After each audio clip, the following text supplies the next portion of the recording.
One. There we go. Let me try. Let me see if this one will work. One. There we go. Let me try. I bet now I got it. Let me see if this one will work. There we go. Now we're good. There we go.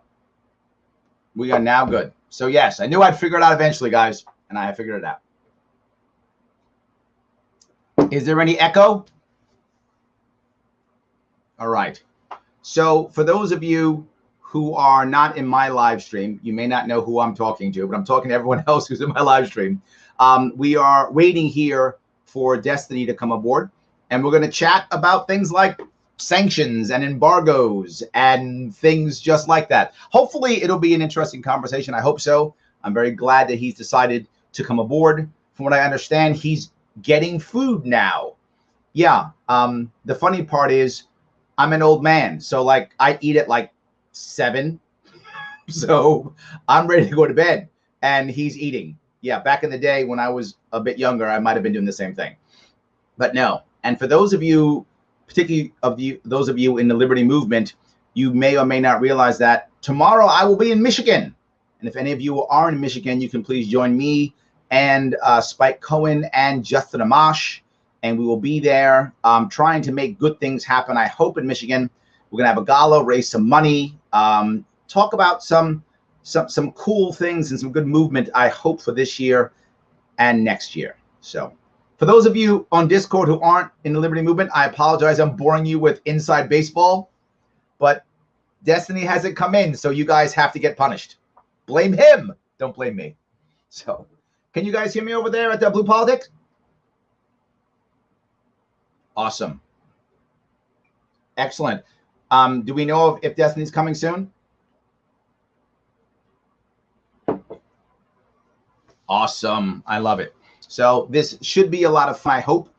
For those of you who saw when we talked last time, we had a lot of very good back and forth.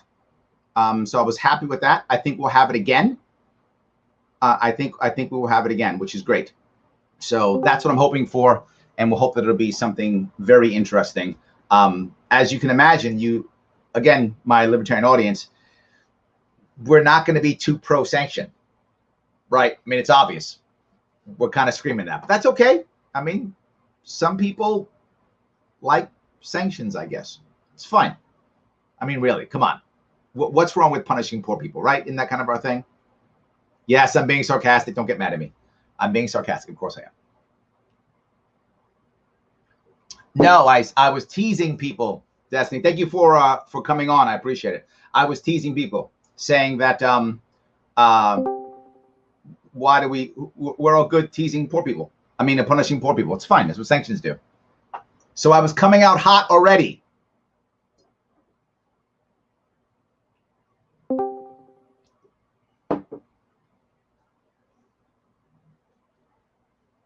Did I lose you? Okay, great. All good.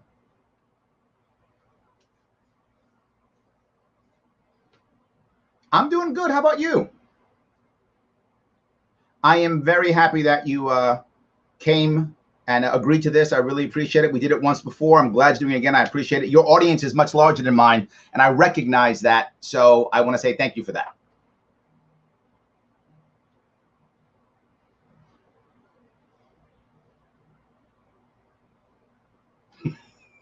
Yes, absolutely. Absolutely. So go ahead.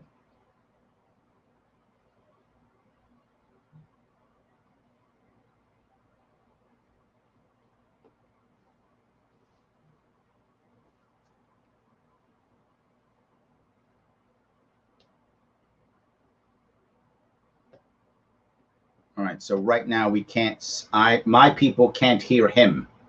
So I'm going to have to change that right now. Hold on. To make sure I can get his people, my people hearing him too. Hold on. There we go. All right, Destiny, can you say something if you don't mind? Thank you. Perfect. Can you guys chat? Let me know if you can hear. So I hope that works.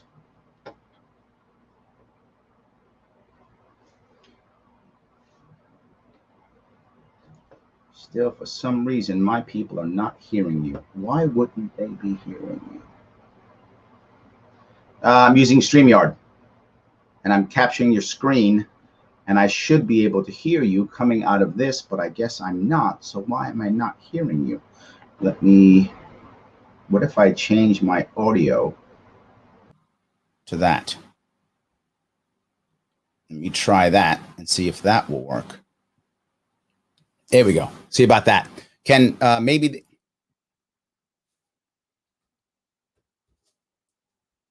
Can you guys hear him in the chat? Please tell me if you can't hear him. He just said something. If I did it right. There we go. Yep, we're good.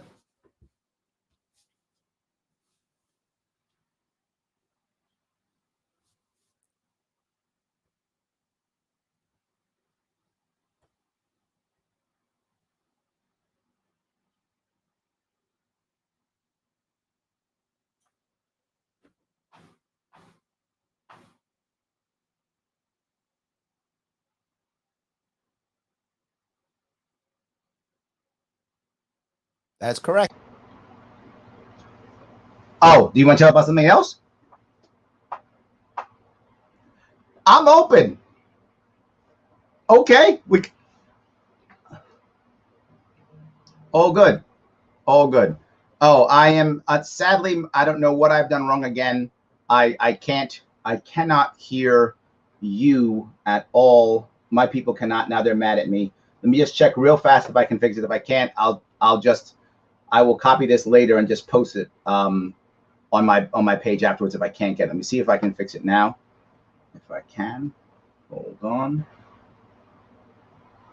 All right. They're saying your sound is muffled on your end. Let me make one last thing if I can get this. Okay. Output is here. All right. Now I hope. Can you guys hear him now?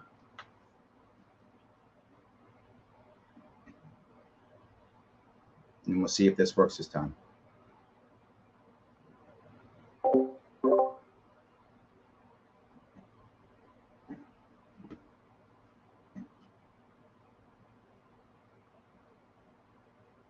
right. See if the output is not there. Output goes here. How about that? See if that will work. All right. One more time. Can you try it again?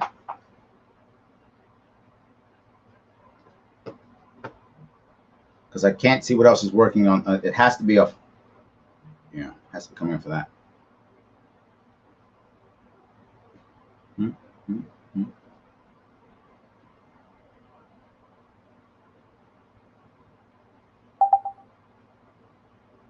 All right, I guess we'll just have to go. I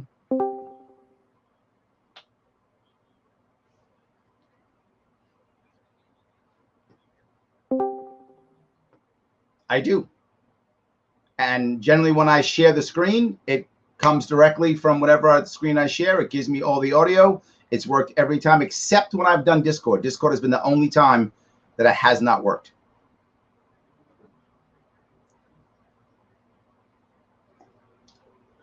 There is. Yep. Mic and then the speaker and the speaker of my headphones that are in my ears now. And the mic, I'm currently using the mic for this is the webcam.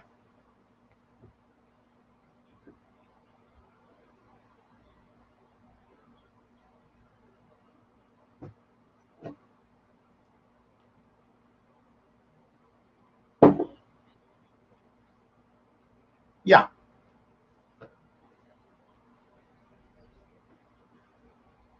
Yep.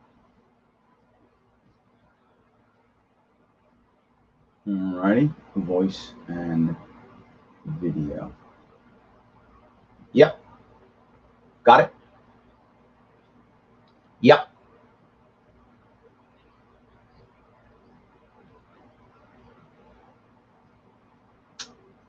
There we go. I'll try that. So output here, see if it's that. It might be that. Let me make sure it's the same for that. Oops. Output, headphones, headphones.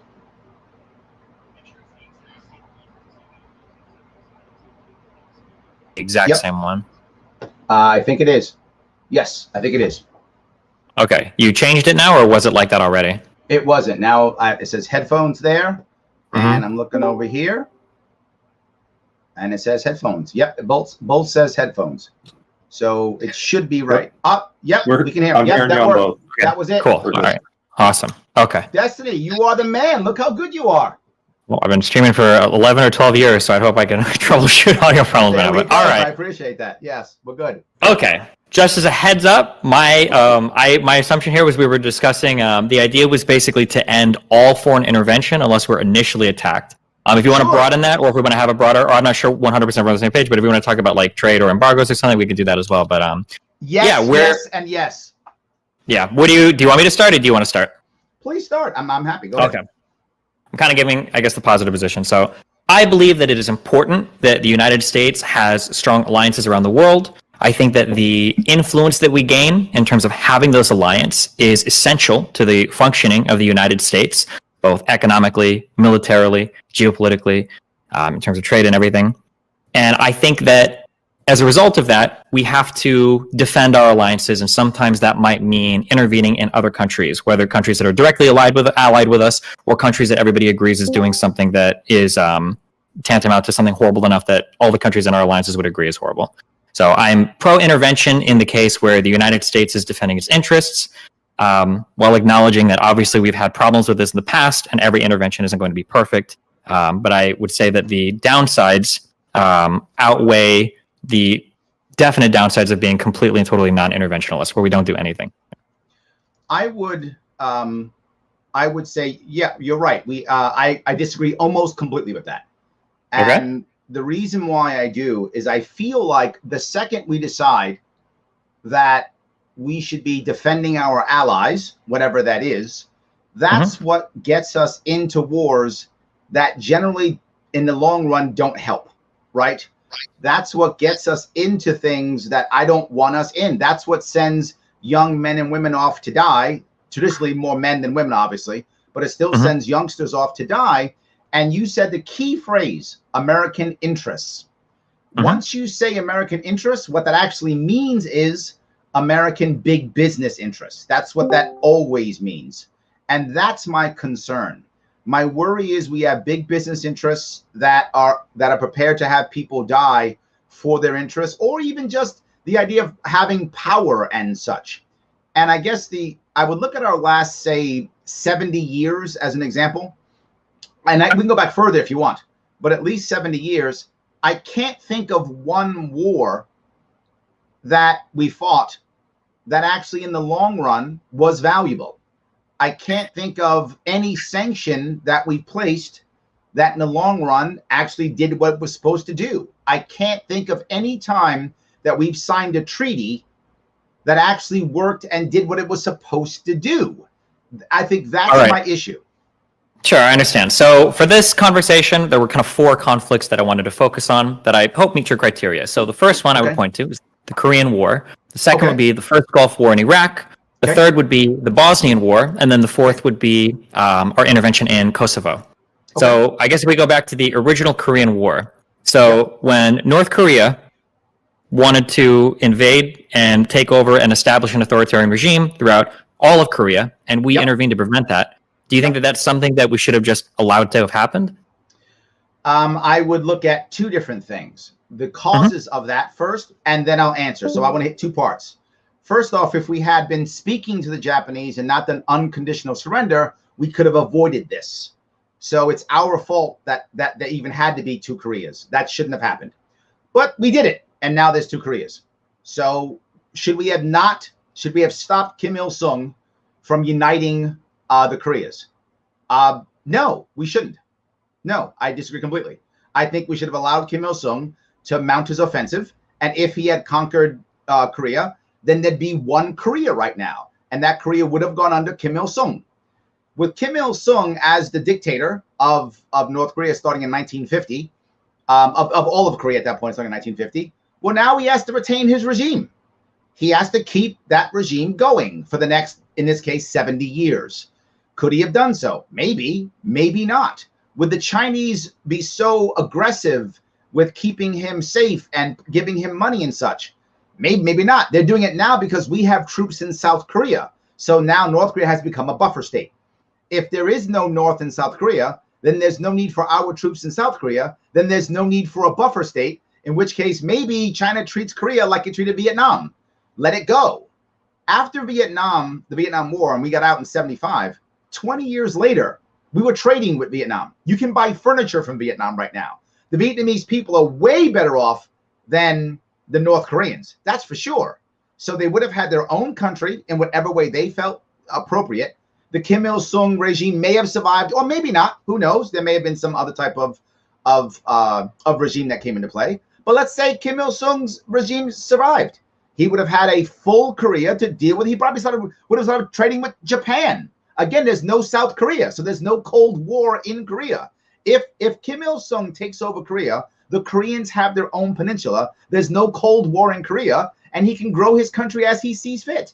I think the argument that North Korea would have been North Korea now is not a solid argument. So we both acknowledge that baked into your ideal outcome, there are a multitude of assumptions, any of which we could go back and challenge. So for instance, just because Korea is allowed to develop on its own doesn't mean that it wouldn't be an authoritarian regime. China could very easily continue to bolster whatever government exists there, as they do with Kim in North Korea. That buffer states can exist even if there isn't a South Korea, just because of regional interests in that Southeast Asian area. We can also agree that... Wait. Where else is there a buffer state in all of East Asia? Where else is there a buffer state? Well, I mean, like in East Asia, I'm not sure, but arguably every single country that exists on the borders of NATO could be argued to be a buffer state, depending on how you're looking at it, right? I'm talking about China supporting Korea. China does not support Vietnam the way it supports Korea. China does North Korea. China does not support Mongolia that way. It does not support Laos that way. It does not support Myanmar that way. No countries that border China, none of them, which all in theory could be border states. Nepal, insert country here. None of them do they treat like they treat the Koreas. That is the exception in all of Asia. Sure, that is indeed the exception for sure. Yes. But so why would I assume it wouldn't be like everything else? Well, we're also looking at the conditions that exist in those countries as well. So, for instance, when you say like Korea, a unified Korea could be like Vietnam, nobody living in South Korea wants to live like the people in Vietnam. The explosion in growth, the asset to the entire world and to the United States and every other trading country that South Korea represents on the global stage far surpasses that of Vietnam. My guess is going to be that any individual living in South Korea is probably happier living in South Korea than they would be under anything related to Vietnam as well. Probably true.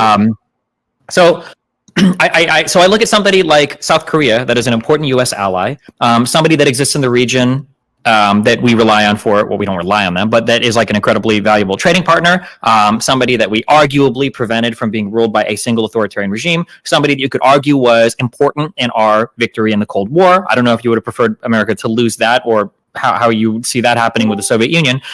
It seems to me that when I look at a conflict like that, this is an example where the U.S. intervened, and what we have later is pretty positive. That South Koreans, that country exploded in terms of what it achieved, similar to like Taiwan or Hong Kong. It exploded economically, and the people there are happy and probably better off there for it. And the idea that in some hypothetical world, maybe if all these things would have been okay, it would have turned out okay. I don't know. I think I kind of prefer what we have right now to a hypothetical counterfactual that could have had a million other things going wrong. You would prefer a god king in North Korea with starving population and nuclear weapons? That's better? I would disagree with that. The odds are, and you're right, there's no way I would know what would happen. I'm only going with what happened to every other nation in Asia that also fought in World War II, that was also occupied by Japan, all those things, right? None of them have nuclear weapons. None of them do. Only China does. None of the others do. So why would I think I'd have a nuclear North Korea? There's no reason to assume that it would go nuclear. Not just that, none of them are treated like North Korea. None of them are propped up that way. Why would I assume that? Not just that, none of them are our enemies. None of them are coming after us. Sure. We now have a North Korea that is our enemy. Why would I assume that? So it's really hard to counter, because in your counterfactual everything is going perfectly, but we could conceive of other scenarios. So, like, for instance, Japan is not happy with the way that North Korea functions in that region, right? They complain to us constantly. South Korea's not, right? It's entirely possible that maybe that North Korea, we talk about a buffer state. I don't know if you consider it possible, but maybe Japan becomes the new buffer state. Maybe Japan becomes an area where a lot of conflict starts to occur now, because Korea is something that China doesn't have to worry about anymore. Now, I don't know if that would be the case, but I mean, if you're going to posit very confidently that, well, a unified Korea is good and everything functions, well, then I can confidently assert, I'll say, oh, well, in that case, Japan would become the new battleground, right? I did not say everything will be great. We fought a war in Vietnam. I'm not saying everything will be great. I'm just saying, if I look at all the other countries in that area, the only one that's had this problem is the one that we stayed and won the war in, or tied, I guess won the war, stopped the attack. In every other country, in Vietnam, we lost the war, and the communists won. The communists won that one. So in every other part, it's better than North Korea. The biggest problem that we have in all of Asia, with the exception of China itself, is North Korea. And my argument is only one thing. It wouldn't be the North Korea of today, only, not saying it's perfect, only by judging it every other Asian country. None of them are the enemy that North Korea is. None of them have nuclear weapons. None of them have threatened us. None of them are attacking Japan. None of them are buffer states. None of them have created anything else. So why would I assume that if we had just left North Korea alone and lost the war there like we lost in Vietnam, the same thing wouldn't have happened. In Vietnam, we lost that war, and 20 years later, we're trading partners. Why couldn't we have just lost the war in Korea and 20 years later be a trading partner? That is true that 20 years later we are a trading partner, but Vietnam is an incredibly poor country with people that have a lot of economic difficulty that we are having trouble trading with, because we apparently can't sign multilateral trade agreements anymore. The idea that, like, the existence of South Korea should be completely abandoned, because I guess we're assuming that if it would have been a unified Korea, we wouldn't have any problems in that part of the world. I don't know. Superlatives. I'm not going to superlatives. I'm not saying no problems. You keep saying we wouldn't have any problems. Everything's all perfect. I've never said that. Vietnam is not perfect. Cambodia is not perfect. I'm agreeing with you. These are not perfect.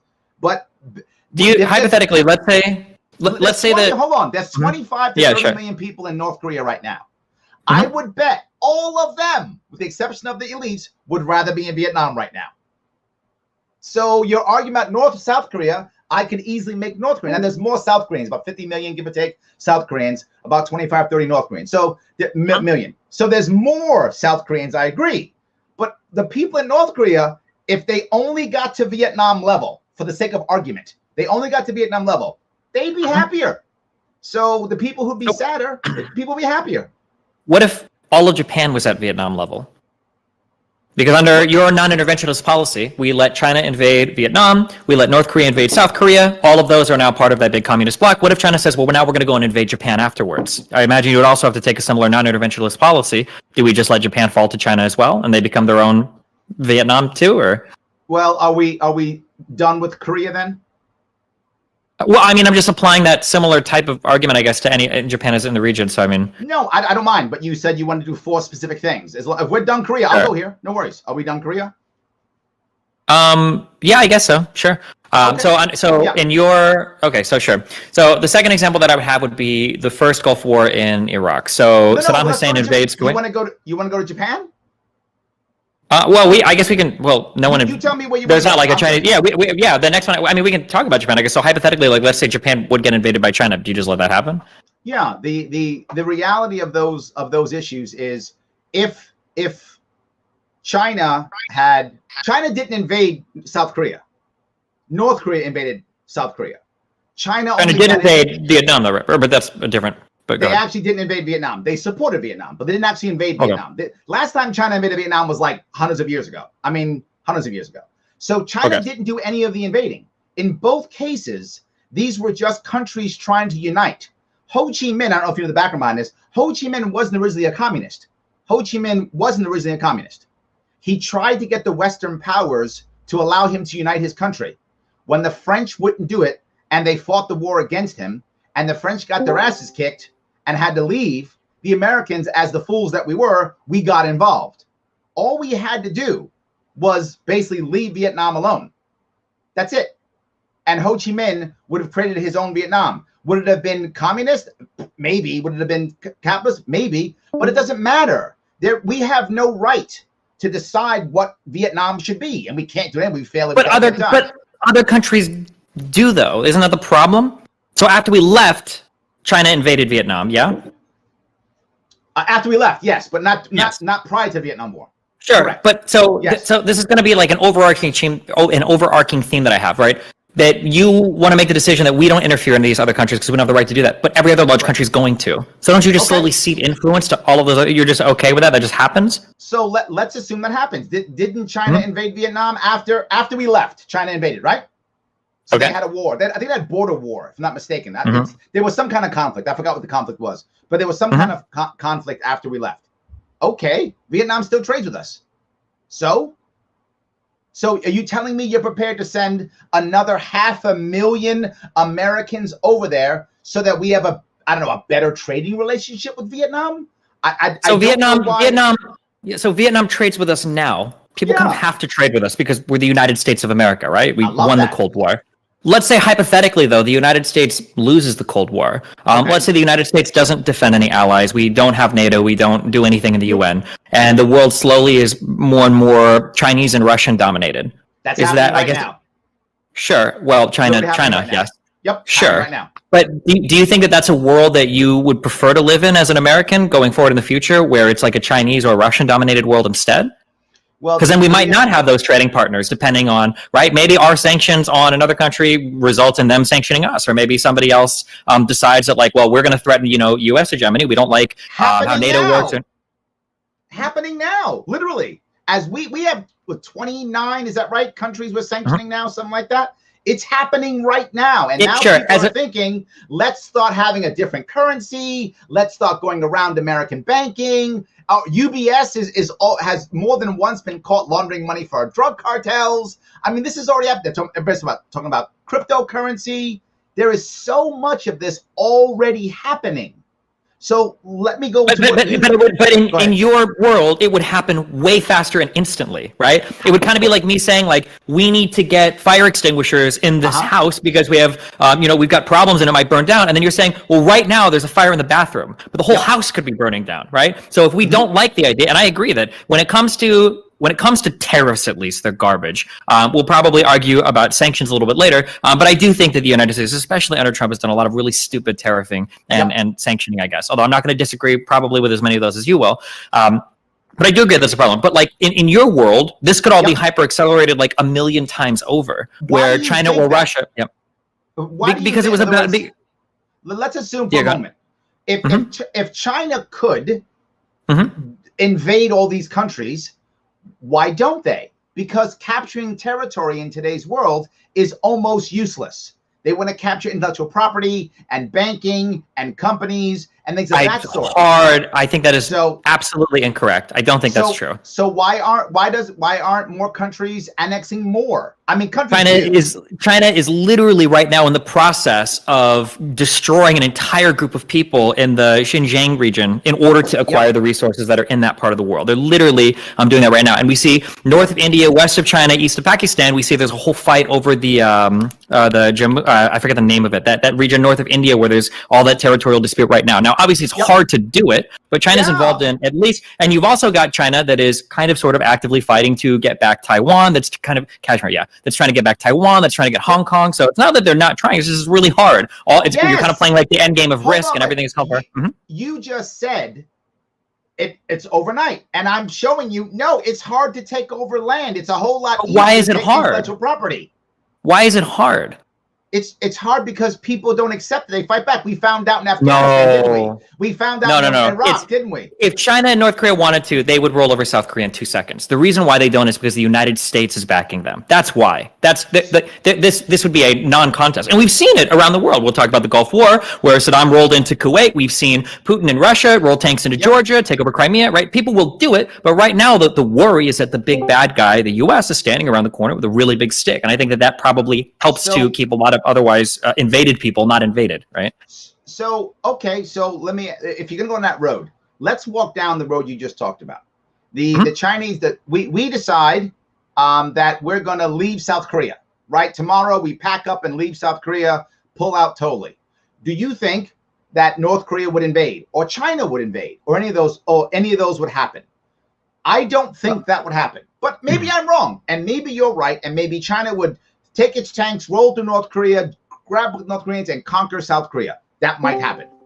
Now, the option we have now, if we do that, is to do what we've been doing, keeping tens of thousands of troops in South Korea for decades, right? For decades, spending all that time, money, and energy, and keeping a Cold War in East Asia. But let's say instead I'm wrong, and they take over South Korea. Okay, what happens to us? Well, what happens to us is every other country that's a part of NATO and every other country in the world that has any type of relationship with us is probably going to start looking to people like China or Russia for leadership or guidance, because the United States won't be trustworthy anymore. So they're going to look to the country that conquers other countries? That's what they're going to look for? Yeah, of course. That's why people look to the U.S. Yes. Yeah, of course. Yeah, exactly. We don't conquer countries. We just get stuck in forever wars. We don't conquer countries. We don't forever wars. We don't annex nations. We don't have a large military for no reason, right? We don't fight over presence in the Southeast Asian region for no reason. We don't have bases all over the world for no reason. They exist for specific purposes, right? We don't recruit strange countries like Estonia into NATO just because we think they're a valuable military asset. We do it because the United States is backing those countries for a particular reason. Now, you asked me, like, if we pull out of South Korea, would they leave? I mean, like, it sounds like a silly hypothetical. Well, or would they invade? Of course they won't invade. Well, like, we say, of course they won't, but I think that's because we take for granted the fact that, of course they won't, because the United States is there. Like, China has been testing so much recently, whether it's with their cruisers in the ocean in that region, whether it's them, like, trying to get more and more influence in Hong Kong, whether it's them butting heads with the British over Taiwan. The idea that if the United States were to just completely say, South Korea, good luck, you're on your own, like, bye, that there wouldn't be some move made by, the South China Sea, that there wouldn't be some move made by China or North Korea to be more aggressive towards South Korea. I don't think that's unfathomable. I think that could very much be the case. It could happen, absolutely. And say we left South Korea completely, and let's go further. We whatever deal we have, I don't remember what SOFA, status of force agreement, we have with Korea. Whatever that agreement is, we let it end. For the sake of argument, I don't know when that ends. Sake of argument, it's 2 years from now, right? Whatever that is. And we go, hey, when the status of force agreement expires, we're packing up, we're leaving. And China and Japan, same thing. Once our agreement ends, we're not renewing it, we're out. We say that and say it's 2 years. Again, I don't know what it is. Sake of argument, it's 2 years. So they have an option. What can they do? Maybe they should find a way of defending themselves, or maybe they can have a better relationship with China, or maybe we can have a better relationship with China. Maybe we could trade more. Maybe we could open up ourselves. What you're saying now is, well, South Korea is fine. So now we get to punish North Koreans for 70 years and for 70 more years, or however long it takes, because we want South Korea to be fine. I'm not okay punishing North Koreans. I'm not okay doing any of that. I want people to live their life with their own countries the way they want to live their own life with their own countries. No, it's not. We're not choosing to punish North Korea. North Korea is making those decisions on their own. The way that they treat their people is there are plenty of countries that have had odds with the United States that hasn't led the same type of authoritarian regime that North Korea has. They're the ones that are choosing to test, working their way towards ICBMs. They're the ones that are pursuing a nuclear program. That is, so it is not. We can't just blame, like, oh well, it's the U.S. is the fault for North Korean leadership. I would say we can, and let me tell you why. We are punishing Iran. What are they doing? Looking for nuclear weapons. We've been punishing North Korea. What do they do? Looking for nuclear weapons. Ask the clerk in South Africa why South Africa had nuclear weapons. Because of our sanctions. He will tell you that. Yeah, because when we do that, they get scared. They act desperately. And they do shit like get nuclear weapons or biological weapons. The more we punish them, the more they act desperately. If you want to make people not get nuclear weapons and not do desperate things, don't put them in a position of desperation. And they tend to not do that. I disagree. I think that countries want nuclear weapons because it legitimizes their authority as a country. Like when you have nuclear weapons as a country, it becomes very hard for people to invade you. You gain some level of respect on the world stage. Arguably, it's why Pakistan and India is where it's at. But like the problem that I'm taking is that like it's almost like a prisoner's dilemma sort of thing. If we lived in a world where Larry Sharpe was the president of the United States and the head of the CCP. Hopefully one day. Okay, hopefully one day. And everybody was like, you know what, non-interventionalists, like, that's great. That sounds cool. I would actually, not only would I be in favor of that, I think that would be like the optimal path forward for humanity. However, I accept your endorsement. However, if we look at how like a prisoner's dilemma works, right? If we start to cede all of that influence, and another country is gaining that influence and then leveraging it in a malicious way against us, under your non-interventionalist plan, we just lose completely. Why? And what evidence do you have that that's true? What I'm saying is, as long as we have influence, and to your point, we are still an economic powerhouse. That still is true. I hope it stays for a very long time. So we will still have economic power. I forgot the exact number, but something like 50% of all financial international transactions somehow include the dollar in some way, or through an American bank or something. It's some crazy number like that. We still have all of that. That's still working for us. We still have the culture of America. We've always had that, and we still have that. If all of a sudden, to my point, I would never believe that we should just end tomorrow. That would be crazy. We have agreements with multitudes of countries, and we would end those agreements as is appropriate, as we agreed. If there's an opt-out clause in any given treaty, or when the treaty ends, we would do it that way, and they would know what's going to happen. But while we'd be doing that, we could also stop embargoing and sanctioning all these other countries and opening up more markets so that people would actually we'd have more influence in them. The problem that you have is when you start to use your military, then people become afraid of you, and they work with you because they are afraid of you, not because they want to work with you. And I don't want people dealing with us for that reason. Now, if the Chinese and Russians start getting aggressive, the Russians, to be forward, all they have is cyber and nukes, but nukes aren't really working in today's world. But cyber is very powerful. They have a massive cyber force, that's for sure. Besides that, their economy isn't even as strong as California. They have, what, 100 and some odd million Russians? Their economy's broken. I mean, they're not a real power except cyber and nuclear, but again, they're not nuking. They couldn't invade Europe if they tried. Russia says, I'm going to conquer Europe. They couldn't. They couldn't take Ukraine. Yeah, so real quick, the problem isn't with invading. That's not what I'm talking about. It's not the threat that tomorrow China actually begins to invade these countries. It's the idea that as well, I entertained it as a hypothetical, but that's not really what I'm worried about. I'm not. You're the one that said, "Do you think China would invade?" I don't know if they would or if they wouldn't. But China doesn't need to invade to be a massive threat to the United States. The problem we get into is that when we start to cede that influence on the world stage, when the United States doesn't protect your country from conflict, when the United States doesn't, help to substitute for whatever military deficiency you might have, when the United States doesn't stand by you in terms of international conflict, people will look. Smaller countries will look to other countries. You can say all you want till you're blue in the face. Well, South Korea will defend itself with its own military. No, it won't. I'm sorry. I love South Korea and I love South Koreans. They're never protecting themselves against somebody like North Korea and China without the U.S. support. That's just never happening, right? So what are these countries going to do? It's not going to be fight or die. It's going to be like, okay, well, we're going to move from being a kind of like a U.S. beacon of trade and freedom and whatever other stuff you want to say. Now we're going to work with China more. We're going to work with Russia more.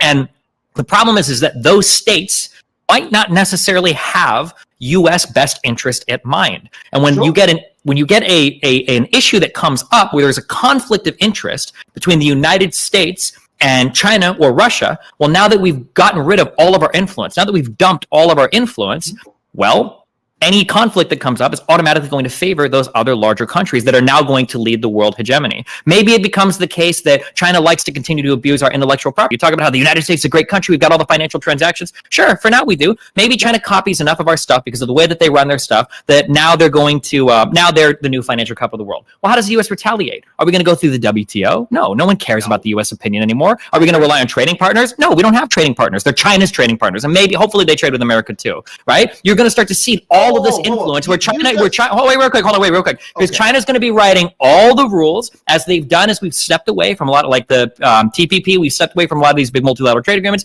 Other nations are going to be writing the rules for how these trade agreements work. They're not going to have the U.S. interest in mind. It might be the case that in 2020, where the U.S. is completely non-interventionalist, maybe a country like Germany is closer to China than the United States. So maybe BioNTech that discovers the mRNA virus ships all of those over to China and Russia instead of the U.S., and now we die in even greater numbers because we've completely ceded our influence on the world stage.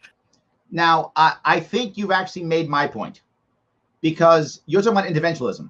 China doesn't intervene, and they have all this power now. We're spending our time fighting in Afghanistan, Syria, all these places. China's not. They're investing in Africa. They're investing all over the world. They're not fighting unnecessary wars. They're not intervening in other people's stuff. China goes to Africa and they walk in and say, oh, hello, warlord. How much bribe money will it take for me to get my railroad? And they go, well, I need 5 million. He needs 2 million, and it'll cost you 10. They go, great, take a check. Done. And they start moving and building stuff. They're not they don't care what warlord owns what warlord. They don't care who's fighting. They don't sanction anybody. They don't care. They just want to go do business. And they're winning by not being interventionism. You've just made my point. They're actually winning now, and they're not invading countries. They're just doing their own internal stuff and going out and spending money. At every dollar we threw away in Afghanistan, we should have put someplace else. Every time we build all these massive bases, we only need bases that will control the sea lanes. That's it. That's all I want bases for. I want bases to control the sea lanes. We don't need bases in Germany. I don't care about bases in Germany. Russia's not going to invade Germany. And you tell me Russia's going to be a bigger trading party with Germany than us? Russia and Germany already trade a lot. They've been trading partners for literally a century, if not more. So they've already been trading partners. But we're still bigger. And if we would spend our time investing and not bombing, we could be bigger and be bigger than China. China's eating our lunch because they're not interventionist. China isn't directly interventionist, and that they're actually like invading places and acquiring influence that way, but they do it through a whole bunch of economic imperialism regardless, right? All of the ports that China, if you're going to sit here and tell me the U.S. should engage in economic imperialism, obviously I'm going to agree with you 1,000,000%, of course, because I think that's better, but this is all like part of like a foreign affairs thing. To step back for a second, my argument, I'm not arguing that U.S. interventionism around the world should be the primary tool or even the first tool when it comes to our economic prosperity. Right now, I'm just talking about how there would be a difference between like a U.S.-led world hegemony versus a Chinese or a Russian one. If you're going to tell me that like instead of spending all of that money in Afghanistan, we should be establishing, better relationships with Mexico or something, obviously, I'm going to agree with you 1,000,000%.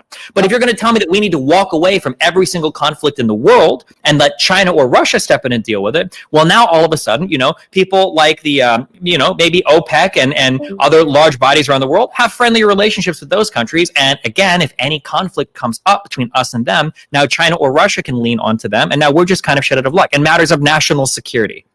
So let me move to one that's happening in America now, Walmart. Mm-hmm. When people get angry and there are lawsuits with China and Walmart and America and Walmart and that kind of stuff happens, very often Walmart will side with China. Why? Because they're afraid of China bombing them? Because China has nukes? No, because of the economic ties between Walmart and China. So why don't we have those economic ties with all these countries, and then their people will actually side with us also? We don't have to bomb anybody. Okay, we moved out of Syria and the Russians came in. So what? We should have left Syria alone. If the Russians want to lose tens of thousands of people dying in Syria, good luck. I think it's a terrible idea. Let them do it. Oh my God, the Russians will control Syria or Iran or Iraq. They already do, and it sucks. It doesn't matter. They have 3 horrible places to work on. They were in Afghanistan, and they got their ass kicked there, and so did we. It doesn't work. What you're saying, interventionism doesn't work. Please tell me of one, you said you don't want to get out of all the wars. Please tell me one war that we're in now, one that is in any way making things better. And if we got out, you can tell me for sure it'll be worse. I don't think that a lot of the conflict that exists right now in the Middle East is healthy. I would support things like the embargoes on Iran. I think that that's good. I don't really support the U.S. presence right now in Yemen. I know that Saudi Arabia likes us when we're down there. I think that Afghanistan has obviously been a nightmare for a long time, of course. And then Iraq, the second Gulf War. Sure. Iraq, the second Gulf War was a good getting out of all the wars. Then you just told me you don't want to get out of the wars, and I'm saying let's get out of all the wars. The problem is that it's not as easy as just stepping away and leaving. Because what happens is you, like in some worlds, people think that if we step away and we leave, that maybe everything is okay, and then all of a sudden, the world resets and everybody is chill. But we don't know that. It might be the case. Wait, can you hear me? Yep, I hear you. Okay. Sorry, my computer's turning. It might be the case that, let's say that we exit every single war in the Middle East, right? Okay. We agree that Afghanistan is probably bad. We agree that Iraq is probably bad. We agree that Yemen is probably bad, right? Do we leave? Do we completely and totally stop supporting Israel as well? Why are we scared of Israel? I'm okay. In 48 and 67 and 73, Israel had a serious problem and they might not have existed. I get that concept completely. They might not have existed. Today, Israel will be fine. They have nuclear weapons, so let's say the most powerful, they have the most powerful military, the biggest economy. Nobody's pushing Israel into the Sure, I agree. Right now, that's true. Okay, but let's say that we step back from everything. Okay, let's say that in Yemen, so we might step back from everything, but Iran won't. So Iran has their entire division, the whole IRGC, their whole Quds force, where they support things that are in other countries. So Saudi Arabia is already being harassed by Iran, right? Arguably, the limpet mines in the sea, the drone attacks on their in the Persian Gulf, the drone attacks on their refineries, right? Maybe the Houthis gain power in Yemen, and now that's an Iranian-backed regime. And now to the south of Saudi Arabia, now we have Yemen. That's a big problem. Maybe in Iraq, so Iraq really no longer looks to the U.S. for leadership because we completely left them and we were like, screw them. Maybe Iraq, Iran, and Syria are all kind of happy. So now Saudi Arabia has arguably enemies to the south and enemies to the north. Maybe it's the case that Hezbollah now grows stronger in Lebanon to the north of Israel, and now Israel's no longer secure, right? So when you look at like, now we have all of our Gulf. No. I was going all the way until Israel's not secure. I don't care how. They don't have to. They don't have to be not secure. They just have to feel not secure, right? Okay, now, that's fine. Israel, yes. So Israel has a capable military, sure, right? Let's say now we have an entire Gulf that feels it's surrounded by enemies, and now they are friends with the United States, who no longer has an interest in protecting that region. What do we do if, like, hypothetically, the entire Gulf takes an adversarial role against the United States because now they decide that they would rather be more Russia or China aligned than U.S. aligned?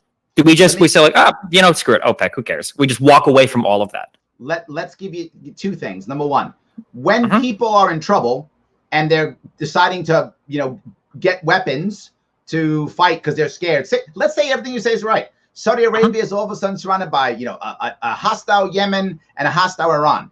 In my world, we're trading with both of those countries. We're also trading with Saudi Arabia. We're trading with all of them. There's no embargoes in Iran in my world. They want to trade. I don't care. Let's make some money. All good. Not just that. I'm not just walking out. I'm looking at whatever treaties we have and still honoring whatever contracts America dealt with. We're going to honor those contracts and get out in a way that is okay by our treaty or by our SOFA, whatever we've done with any given country. So they're going to know what's going to happen. So in the event that these places all have these big conflicts, then you're selling weapons to both sides throughout the entirety. You're funding both ends of the conflict. They do, but I'm saying in going into the future, but you say they have them now, but we remember it was like 3 years ago, or it maybe even within, it might have been Biden that finished it. We signed a huge arms deal with Saudi Arabia. So it's not like they have an infinite stockpile of weapons. We're still actively selling to them, right? So you're saying that we would pull out of the region and we would just sell weapons to everybody who wants them in the Gulf and everybody that wants them in the Ayatollah and the Shia people in Iran. All of those people all get weapons as well from the U.S. The Chinese are doing it, and so are the Russians. AK-47s are throughout the world on both sides. They do it already, and they're the ones, in your view, you're saying Chinese are winning. They are, and they do it, but I don't just want to sell weapons. We could also sell things like, music and cars and computers and all types of cool things. Because the best way of getting people to not fight wars? By making people happier with a more positive middle class and hope for growth in the future.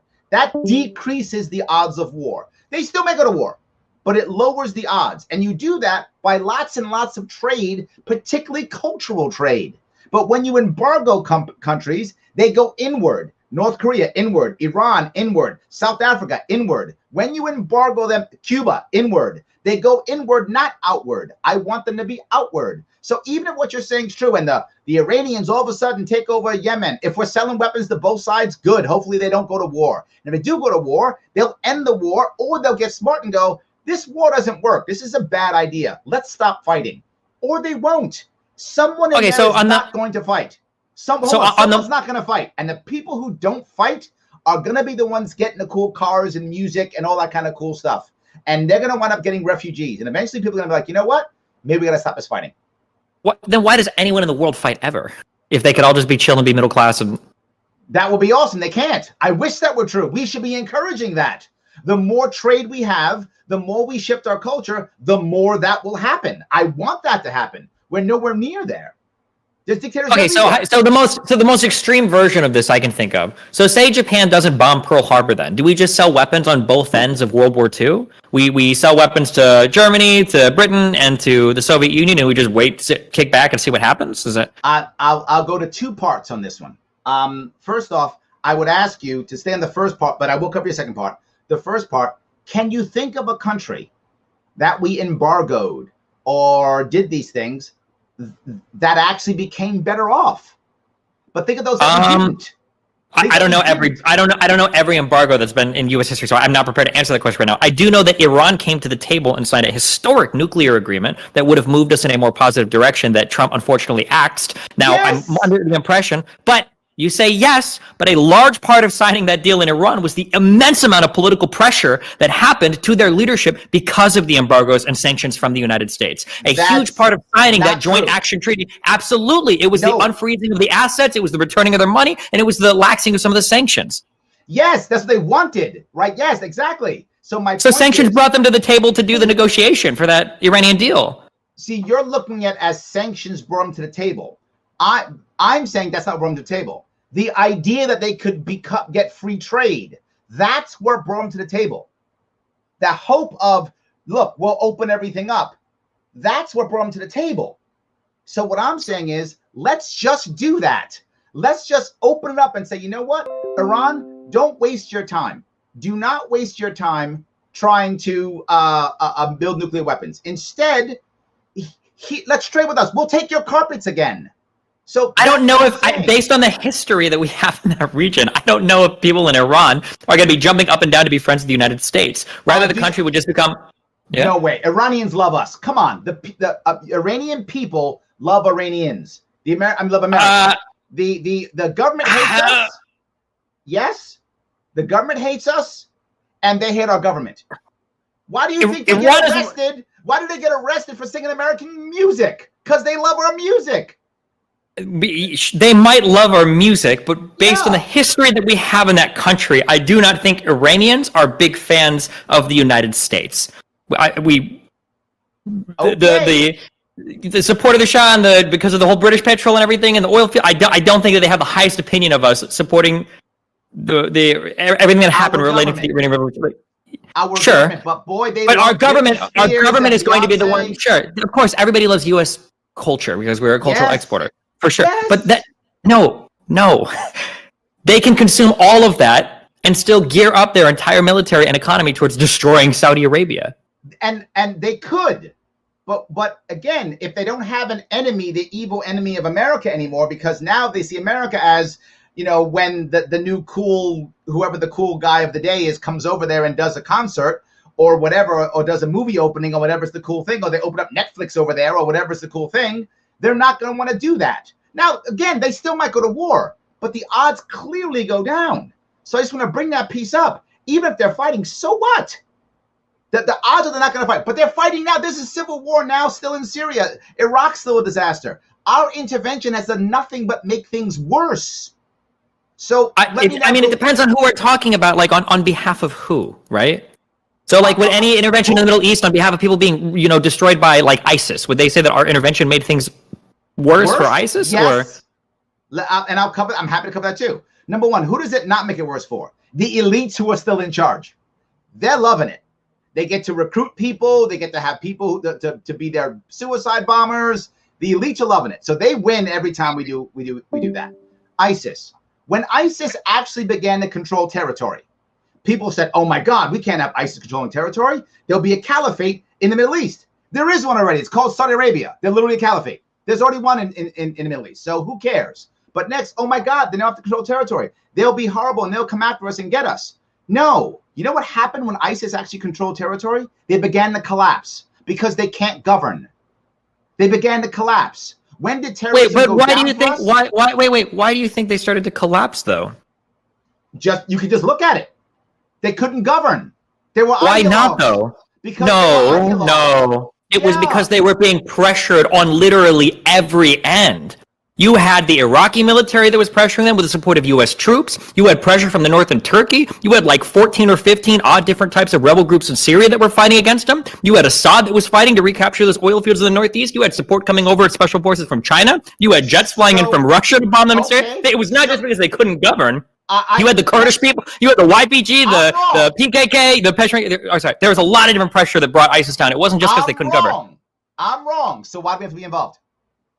I'm wrong. So why should we be there? All these other people were doing all this stuff. We could because if we're starting to have problems showing up across the world because of a particular country, it seems like it's probably necessary for some sort of intervention to happen there, right? If we get ISIS that is staging terrorist attacks out of their territory in places across Europe or the United States, no, they're not. Well, ISIS they were in Europe. No, they weren't. Those all ISIS France shooting, none of that. Those are ISIS inspired. They weren't staging shit. That was people who watched their videos on YouTube and got radicalized on YouTube and did stuff. They weren't reaching out to ISIS fighters. There are even more if New York City even if we say than there even are if we all say ISIS fighters. Even if we say that is the case, first of all, I'm pretty sure that things in the U.S., I believe, so like the Miami shooting, I think was like ISIS inspired or whatever. But I'm pretty sure there was yes, but there was direct coordination with stuff like the shooting in like the big shooting in France in the theater or whatever.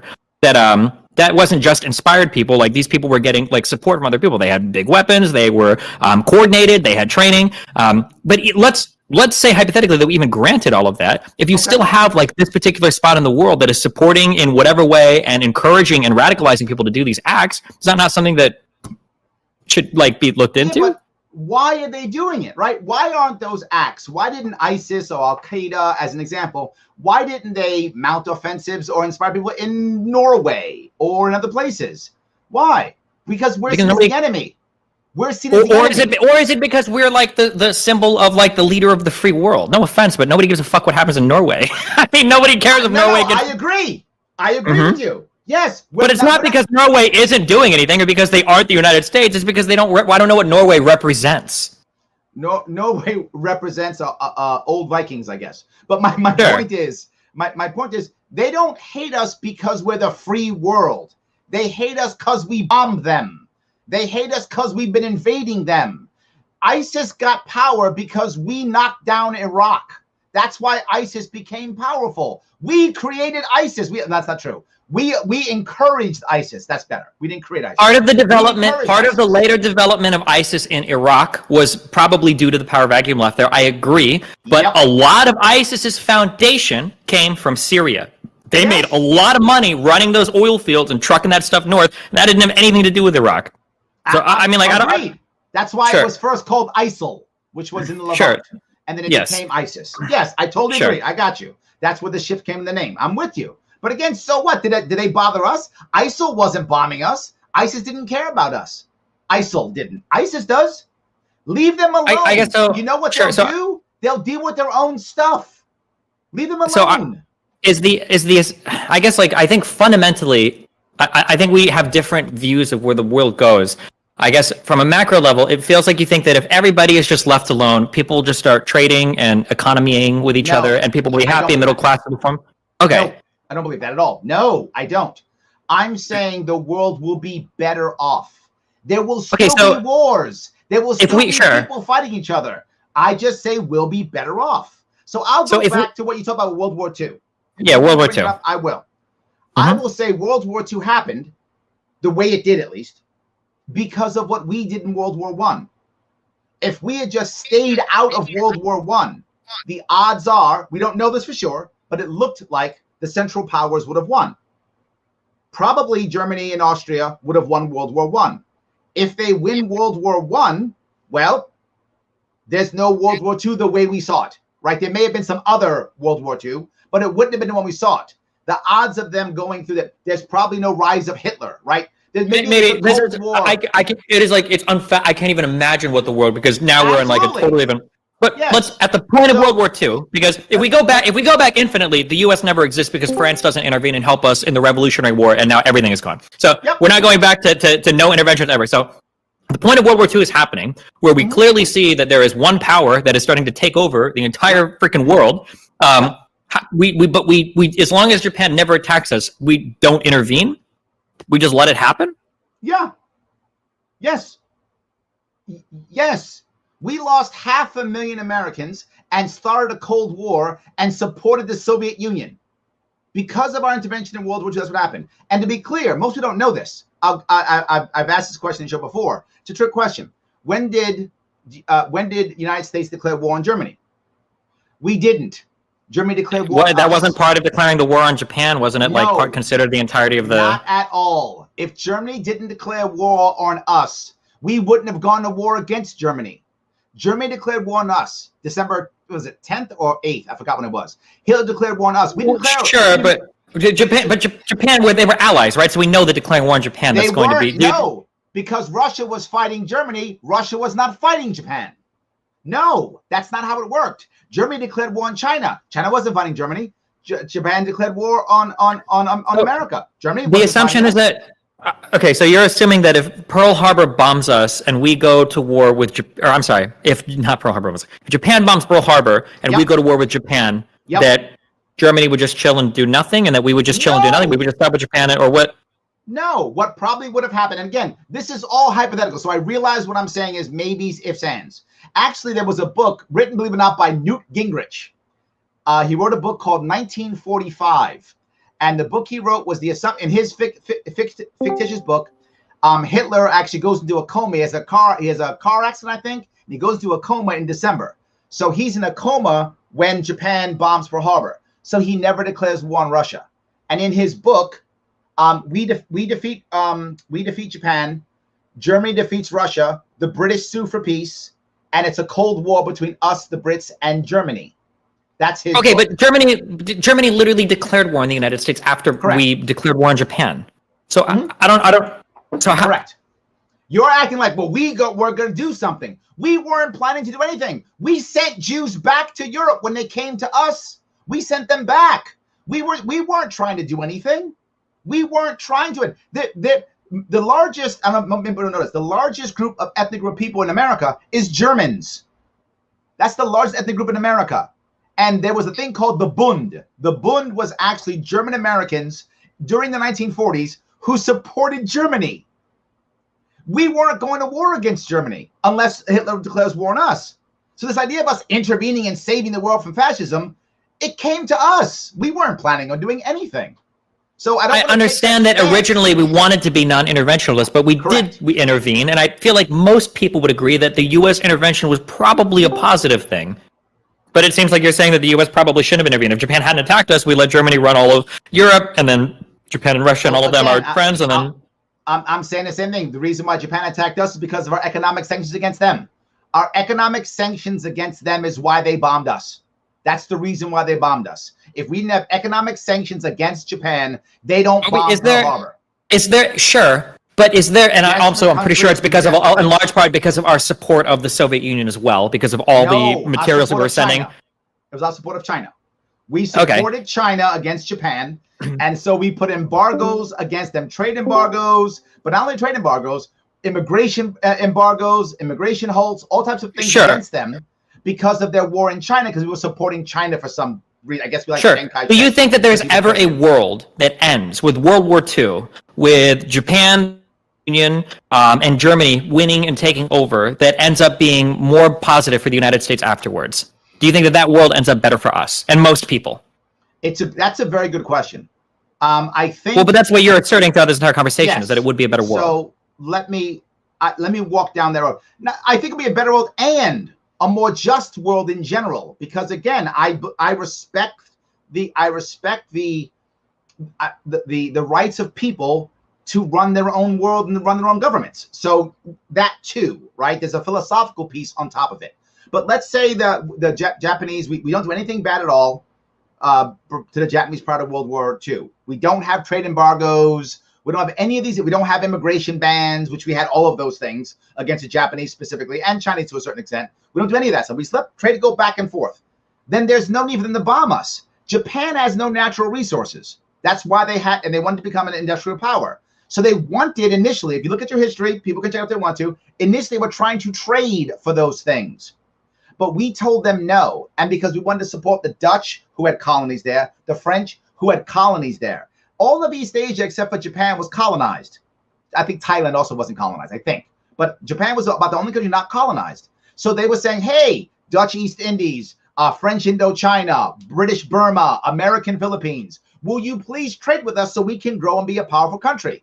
And we said, no, you're Japanese, go to hell. And they said, great, we will then create the Greater East Asian Co-Prosperity Sphere, if my memory serves correct. And that was them invading all of our colonies and saying they're ours now. They basically said Asia for Asians, like we said America for Americans. And if they had done that, and if they just traded, they wouldn't have created that. They created that because we wouldn't let them trade. All they would have done is invade Korea. So what do we do when that unified body then comes to U.S. shores to destroy us? Because at that point, we've completely and totally and utterly lost. There is no hope for us. And here's why I disagree. If we had just traded with them, they wouldn't have invaded the Philippines. They wouldn't have invaded the Dutch East Indies. They wouldn't. Why do you have this assumption? How do you know that when it comes to people like Mussolini or the Emperor of Japan or Hitler or Stalin, these were not people that were driven by libertarian economic ideology. Correct. Like that's not what these people were after. Or when you look at people like Mao, these people are not looking for, I just want to trade and be friends with everybody, right? That's not their ideologies. The idea that simply because we won't attack them, well, they would never attack us. It's a beneficial relationship. You know what else is beneficial? Is them conquering us, is stealing and taking everything from us as well. They feel like they have the means to do so. So I don't understand how you can have this world that exists hypothetically where 90% of Europe is now ran by Germany or split down the middle but between Germany and the Soviet Union, where Japan is allowed to expand its empire across the entirety of Southeast Asia because that's what the Japanese wanted to do. And now that they've gotten all their expansion out of the way and everybody turns their eyes to the new world and they're like, oh, America, yeah, they're chill. I think we're content now, right? This sounds like appeasement on steroids. Why do we think that they wouldn't come after us at that point? I'm happy to explain all of that. Absolutely. Japan wanted to trade. The only thing they wanted to invade was Korea, and they've been invading Korea for 1,000 years. They somehow believe that Korea is theirs in some way. They've been invading Korea for 1,000 years. So they would have kept Korea as a colony. They would have done that. And they would have correct Manchuria, which they changed the name to Manchukuo, if not mistaken. They created Manchukuo, which is Northern Chinese. That's all they would have kept. Why? We know that. They only went further when they had to get more resources. When you give them the resources via trade, the Japanese did not invade. That's how I know they didn't. But not just that. They didn't have the military to do so. When Yamamoto made the plan for Pearl Harbor, he told the high command in Japan, he said, guys, I give you 6 months, then we're finished. There was never any plan to invade America. It was impossible. They didn't have the power, the bodies, nothing. They were recruiting people and sex slaves and workers from Korea to work in Japan because they didn't have the bodies to literally hold on to all the islands they had. No, Japan could have never conquered all of Southeast Asia, never held it, never conquered China, never. People would have said, wait, why do you think that though? Wait, why do you think that though? They couldn't do it now. They could never People probably would have said the same about Germany. Germany post World War I. I don't even know if they were, but they did. Germany World War II conquered almost the entirety of Europe. And that's with the United States playing only one side and exclusively trading with one side of that conflict. Yes. But let's say the Germans had done that. The Germans had conquered Russia or whatever. You insert things. Russia. We'll say they conquered the majority of Europe and they have their alliance with Russia that they tried to do. Okay, let's go to your point. They smash Russia and they make Russia like behind the Ural Mountains or whatever they do, and they make the massive großen Deutschland. They make the whole big thing they want, and Berlin's the center of the world. Okay, so now they're gonna trade with nobody? Now they're not gonna the empire? Well, arguably, these people, they don't care about trading. They're fascists. They don't work the same way that you and I do. What they want is they want racial purity. They want an ultra-nationalist state. They want one party. They want to regiment the state in such a way that it optimizes the survival of their nation and their people. They don't care about trading. They run off of a different type of fuel. 100%. Now, as you do that, and you could see it already happening in Germany. In Germany, people don't know this. In Germany, they tried to kill Hitler 44 times. Germans didn't want Hitler. They tried to kill him 44 times. Could you imagine if he had controlled all of Europe? Eventually, even that empire falls. That empire can't. Fascist empires, they only last when it's an internal struggle. The second they go outside of that struggle, they collapse. Internally, fascists are very maybe. powerful. I mean, if Please show me one example of fascists surviving outside of their own country. Fascists didn't survive because America showed up and intervened. So they got destroyed. So of course they didn't survive because they were taking the opposite end of the conflict of the United States. Had the United States not intervened, maybe Germany turns out to be an incredibly successul autarky. Autarky, I think I pronounced that correctly. Where they are completely self-sufficient. Autocracy. Where they don't have all the drama and all the... what? Autocracy. Not there's a word for it. I think it's autarky. It's the concept of a self-sufficient nation. Like you don't need to trade with anybody. Gotcha. Yeah. So like maybe they do achieve that. Maybe they don't have that conflict. Maybe the people there are genuinely happy. They execute whatever minorities or whatever groups of people they want, and then they live in harmony. It's possible. You can point to the fact that so many people tried to assassinate Hitler and blah blah blah. And that makes it. I mean, we've had a U.S. president assassinated. We've had multiple assassination attempts across multiple U.S. presidents. So I mean, it happens even in the United States. I don't know. It just seems like a fantastic world where we assume that, again, given Larry Sharpe as the president of every single country, open trade, open borders, open all of that stuff is what I'm in favor of, and let people economically sort themselves out. But I don't think everybody has the same engine running under the hood sometimes when it comes to what their goals and desires are. And I think that you have to contend with other countries that might have goals and desires that are incompatible with maximal globalist economic freedom. Because there are people that are driven by things that aren't that. I actually agree with you on some of those points. I do. But the issue is, if I'm going to be in a world, in my view, I think I have two choices. One, where I am basically a non-interventionalist, and maybe I step in the next time an actual Hitler pops up. Maybe I do. Okay, I would buy that. We are nowhere near that. We are involved in everything. We're bombing 7 or 8 countries probably as I speak. There's no actual Hitler out right now, and we're involved in everything. There is no actual chance right now. There is no chance of any nation conquering the world at this point. That's not even conquering a continent. That's not going to happen now. If that ever were to happen again, fine. You know what? I'll step away and we'll do it.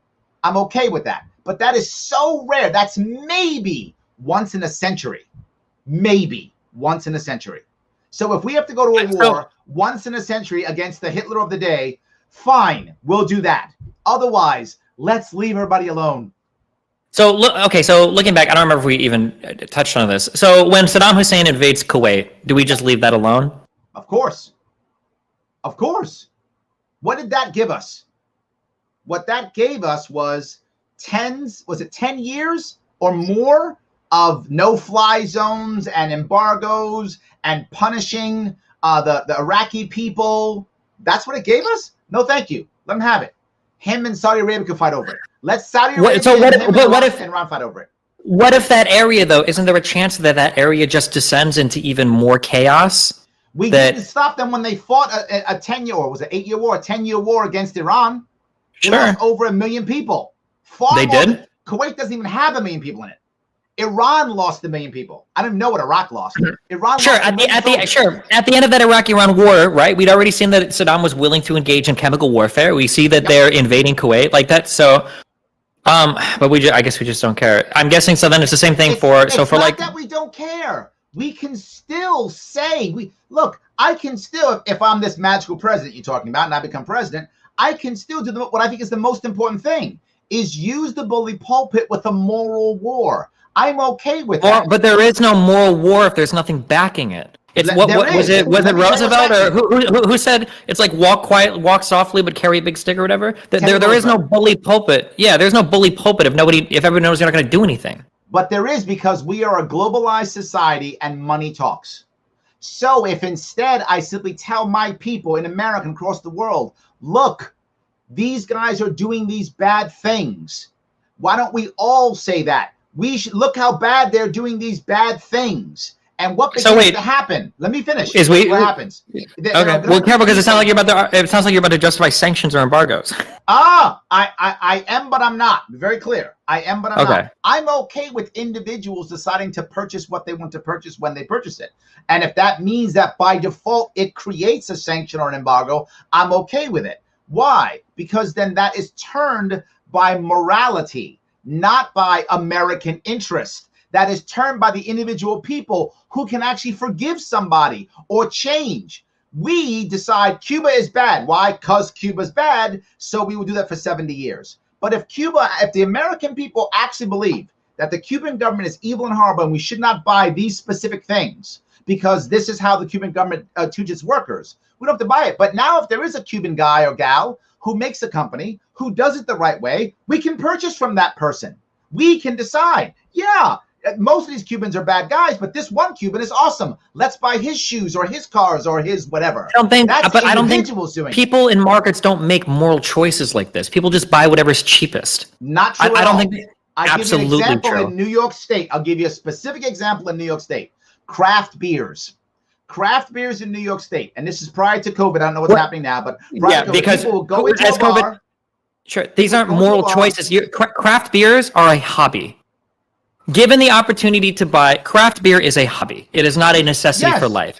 I need to buy something like food or clothes or gas for my car. You're not going to have an average American drive to the gas station and buy. They tried that after 9/11. I don't know if you remember seeing the tariff-free oil gas stations and shit that popped up. Nobody's going to pay more for those types of things because working class people don't have the luxury to make moral choices when it comes to what they buy or don't buy. So you're not going to have people that are going to be supporting, and most people don't even know the conflicts that are going on in these countries. 95% of Americans couldn't find Yemen on a map.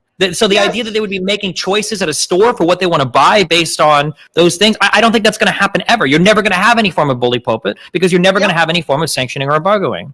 Two pieces I'll bring up. I agree with everything you just said. Number one, because no one tells them. Because we don't have enough people explaining exactly how bad we are for bombing people. And maybe a president should do that. Maybe a president should say what's actually happening and start telling people because they have the bully pulpit. And they don't. They spend time doing other stupid stuff. They should do that instead, number one. But number two, let's say you're right.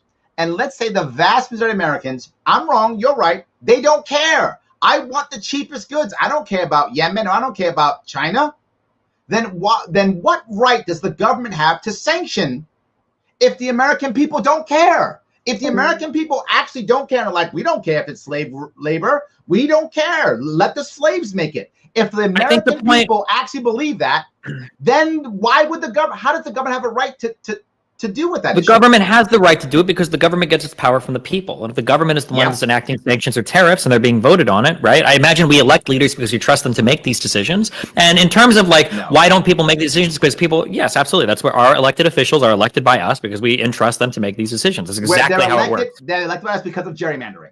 That's how they're elected by. No, they're elected by absolutely not. You can slice up the country any way you want. There's a lot of Democrats. There's a lot of Republicans. The government functions exactly as it intends to, exactly as it means to, exactly as it would, no matter how else you slice it up. There's no parties in the Constitution. Parties are a thing they made up. Parties are not part of the Constitution at all. Our first president said, don't have parties. It will just destroy us. Gerrymandering is a thing they just made up. Nope. These are selected. I've run for office, my friend. I know how this works. They are selected, and then because we decided with a two-party system, the other guy is evil. Whoever the good guys are, whoever they select, is who goes off. Sure, we can talk. We can talk about two-party systems or where they came from as much as you want. The reality is that our government, we could have 50 million parties in there if we wanted to. We could have 50 million parties in there if we wanted to, and guess what? Every single one of them would have voted for us to invade Iraq after 9/11, no matter what, because that's just how the American population was at the time. There wasn't going to be a counterbalancing force there. So we can have a million parties if we want in office right now, but the reality is Americans are never going to feel a certain way, regardless of, I think you said it's because they don't tell them it enough. The government talks to people about foreign policy all the time, anytime something comes up. The reality is that people don't care about it. Nobody really truly cares about what happens in the Middle East. Nobody truly cares about what happens in these places. But we vote for leaders because we hope that they would enact some form of leadership that we would see as somewhat moral. So for instance, if it came out that there was a country that was relying on actual, literal, horrible working conditions, slave labor, et cetera, generally people will vote to maybe we should be involved in these sanctions, or maybe we should be involved in this or that or whatever. Like generally, now that's not always how it works, right? So we trade with China and arguably their working conditions aren't that great. Although people try to speak up against that. And part of our negotiating trade agreements is trying to get those working conditions to be better. But the idea that every individual American is capable of deciding foreign policy with their wallet at the store, I just don't think is a very realistic burden to place on a working class person. I'm not saying that they all will do that. What I'm saying is I don't have a problem with the president talking about that. The other answer you have is sanctions, right? So we're not going to invade Kuwait. We're going to sanction Kuwait or whatever we're going to do. We're not going to invade Iraq. We're going to sanction whatever. You ask anybody who has dealt with a country that's been sanctioned. Always, it affects the poor more than the wealthy. Every single time. That's 100% rule. And here's the worst part. Sanctions are more effective the more democratic the country is. And the more of an ally they are to us because they're tied to us. So the people who are our enemies, who are autocrats, it affects them the least. That's the worst part. If you were to threaten sanctions against, say, Britain or Germany, that would hurt them far more than Iran, because Iran is not tied to us already. Iran is sure, but if you're looking at the system, sure, so but that's because we're looking at the perspective of it from the people in the country being sanctioned, but we seem to be completely ignoring the perspective of the country that's being invaded by or destroyed by the country that's being sanctioned. That country is being affected as well. The poor people in an invaded country probably aren't being taken care of very well either. Okay, so let me ask you then, if I could, when has sanctions stopped the country from invading? I can't remember that happening.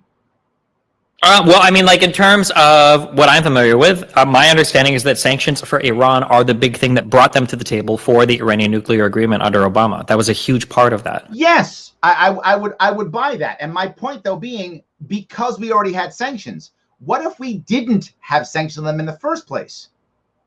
Then they would just be racing towards nuclear weapons. Why? Please tell me. Because it buys them legitimacy in the region. It makes them a stronger threat in that area.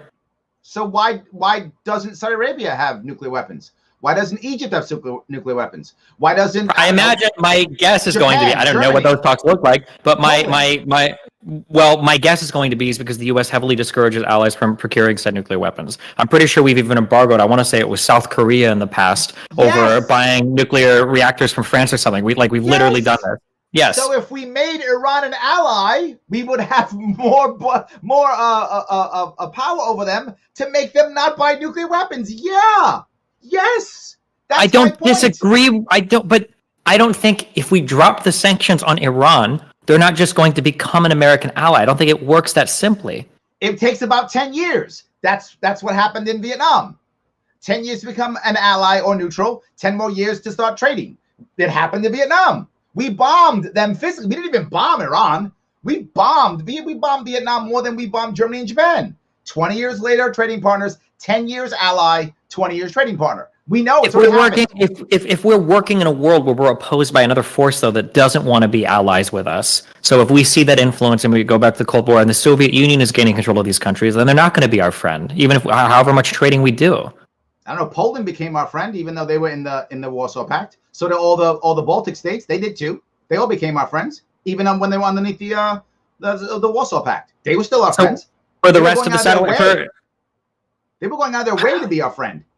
And how many people defected from those countries? Like Czechoslovakia, they deflected. I'm sure they defected. Yeah, because conditions in the Second World sucked for the most part. Sure, because but why is that though? Right? That's probably through a series of embargoes, through a series of sanctions, through non-trade, through all of the economic power and might and alliances that we had in the West and in the First World. I'll tell you what it was. The black market.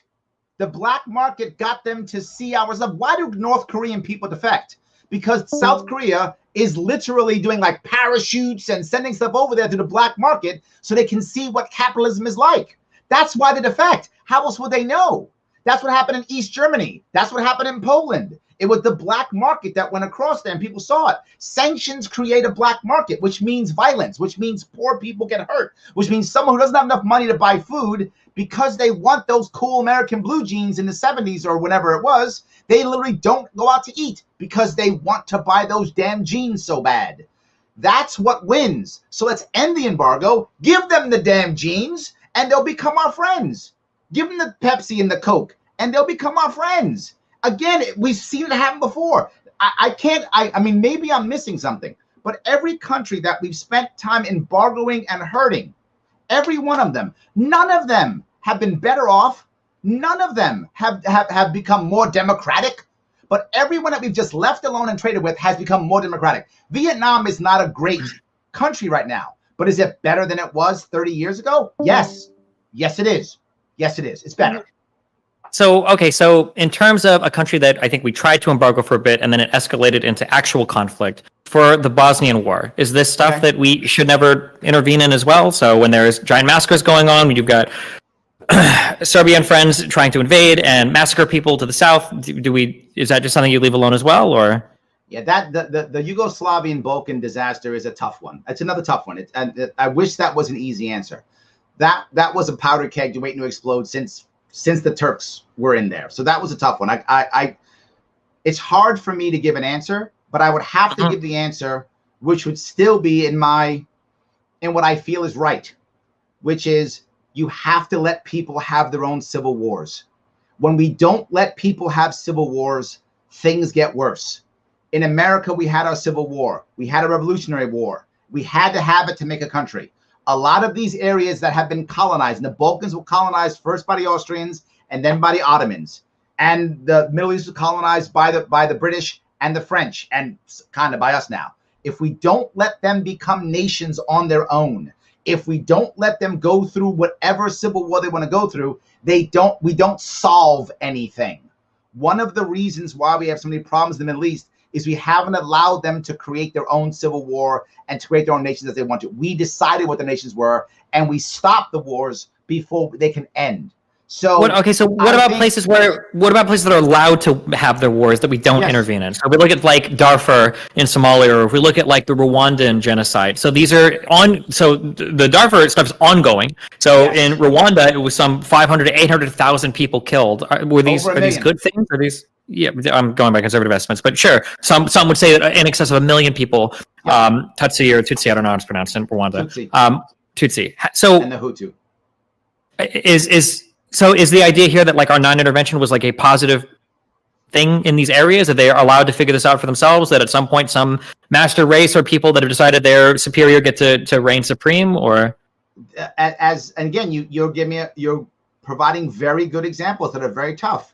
I would ask you, if the Hutu and the Tutsi believed, and they did, that the right answer was that the other side was inhuman and that it was completely okay to literally hack people up with machetes because you are a Hutu or a Tutsi, and that's what they believed and did. If we had come in and stopped that war, how do you heal that wound? You don't. It just stays. And then 10 years later, it ignites again. And 5 years later, it ignites again. As horrible as that was, and by the way, that was all because of Belgian interventions in the first place.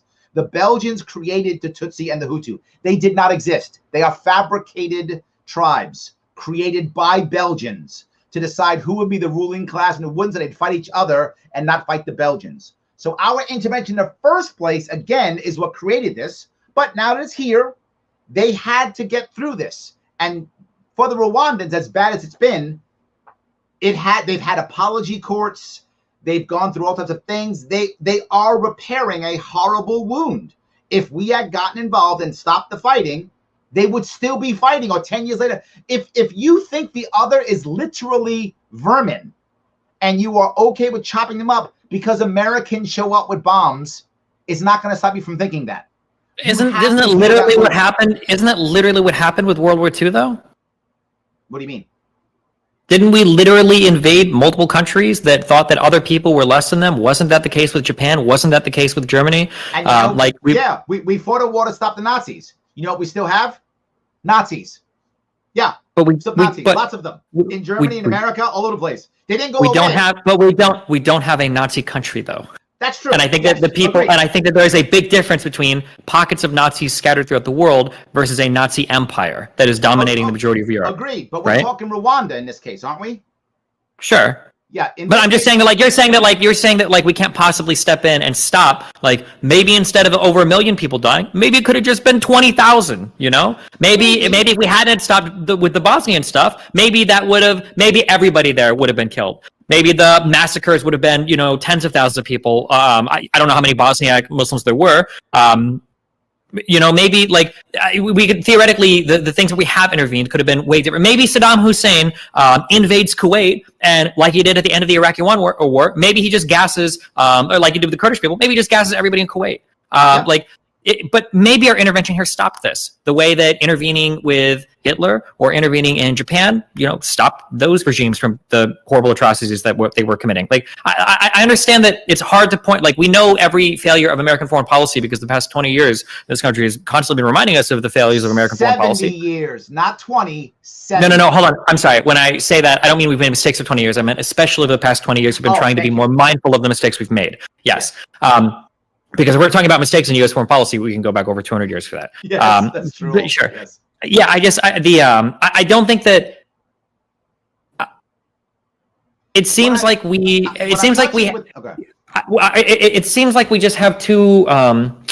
We have this fundamental incompatibility where you think that the world will tend towards peace and prosperity if left to its own devices, and that everybody just is this rational economic or more peaceful and more prosperous than we are now. Yes. That it'll be more prosperous and more peaceful than it is now if the U.S. just steps back from everything, lets everybody else try to sort everything the way that they want to or whatever. And I'll give you the once in a century we fight the Hitler. I'll buy that. The once in a century we fight the Hitler. I'll buy that. I'll give that. We'll fight the Hitler once in a century. But every other war that we've been in this century, last century, I'm sorry, I wish we weren't in. I'll give you the Hitler one. Fine. We'll go stop. If we look at, let's say theoretically, let's say that everything that we currently know is happening to Uyghur Muslims and worse was happening in China. Would you justify an invasion against China, being the economic power they are? No. Why would I want to invade China? Well, you said so to stop a Hitler. So let's assume that they are attempting a genocide of all of the Uyghur Muslims so that they can invade that what's supposed to be an autonomous region in Xinjiang. But that's not autonomous. That's part of China. Sure, but they were supposed to have agreements that is not China moving in, displacing all of the families, sterilizing people, and stealing their children, right? As they do enact that policy. Here is what I would do if I was president, like you said.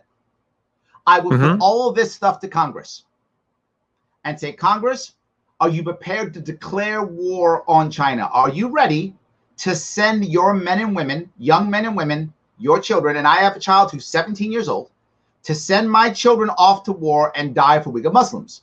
If the Americans go, yes, we care, we are prepared to die for Uyghur Muslims, then off we go, and I would fight that war to the best of my ability, and I would win to the best of my ability with the least amount of casualties possible, and I would devastate them and win that war. But unless that happens, no, I, as a president or as whomever, I don't get to go, well, that's bad. So all you people, send your children to die over there. And when they come back, we'll ignore them. No, I was a Marine for 7 years. What I don't understand. What I know is, when I was a Marine, 19, 17, 18 years old, if my commander-in-chief, at that point it was Ronald Reagan, my first commander-in-chief, if he had told me to go to China and kill Chinese people, I would have. And most of our military would, and they would die and leave their legs in the streets of Beijing if need be. Why would I take that power, that strength, that loyalty, and throw it away for nothing? I'm not doing it.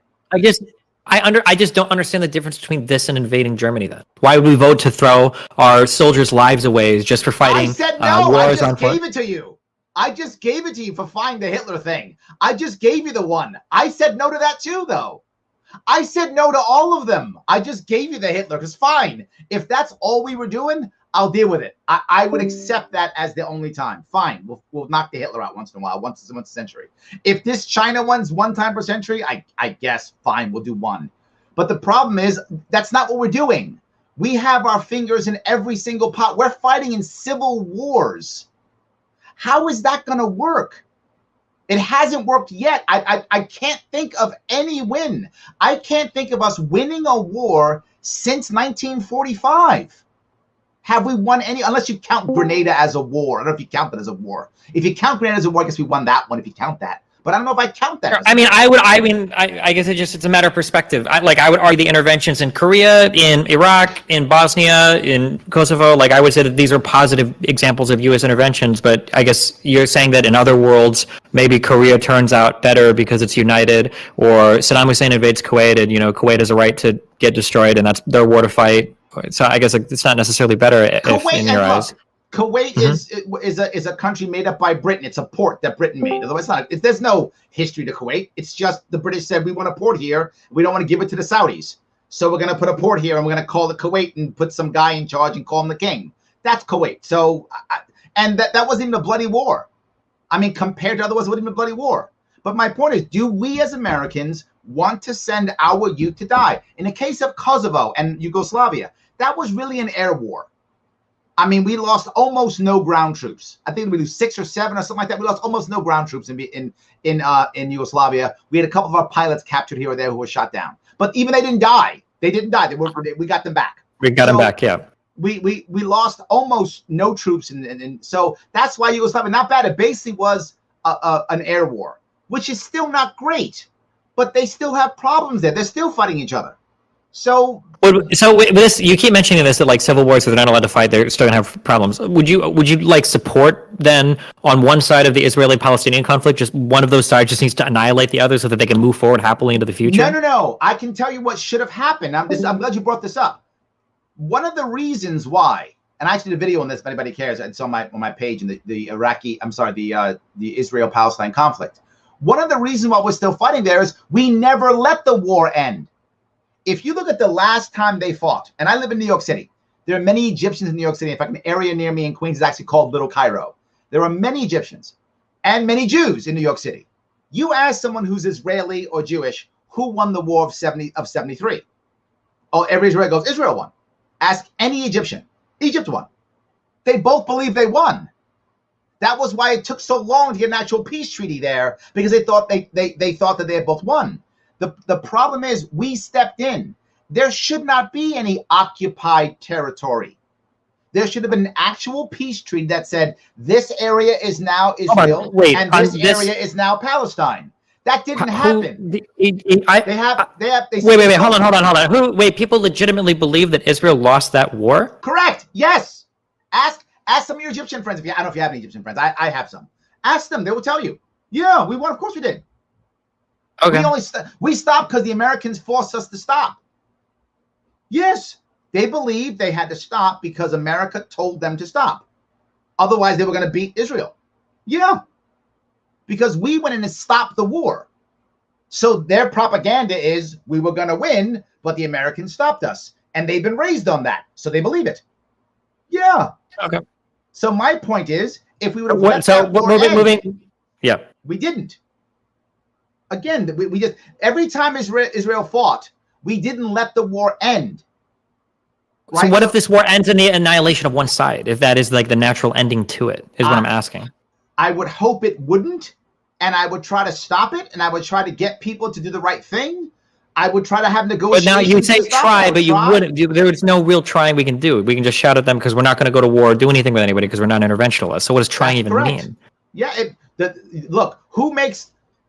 I'll tell you what the outcome has been.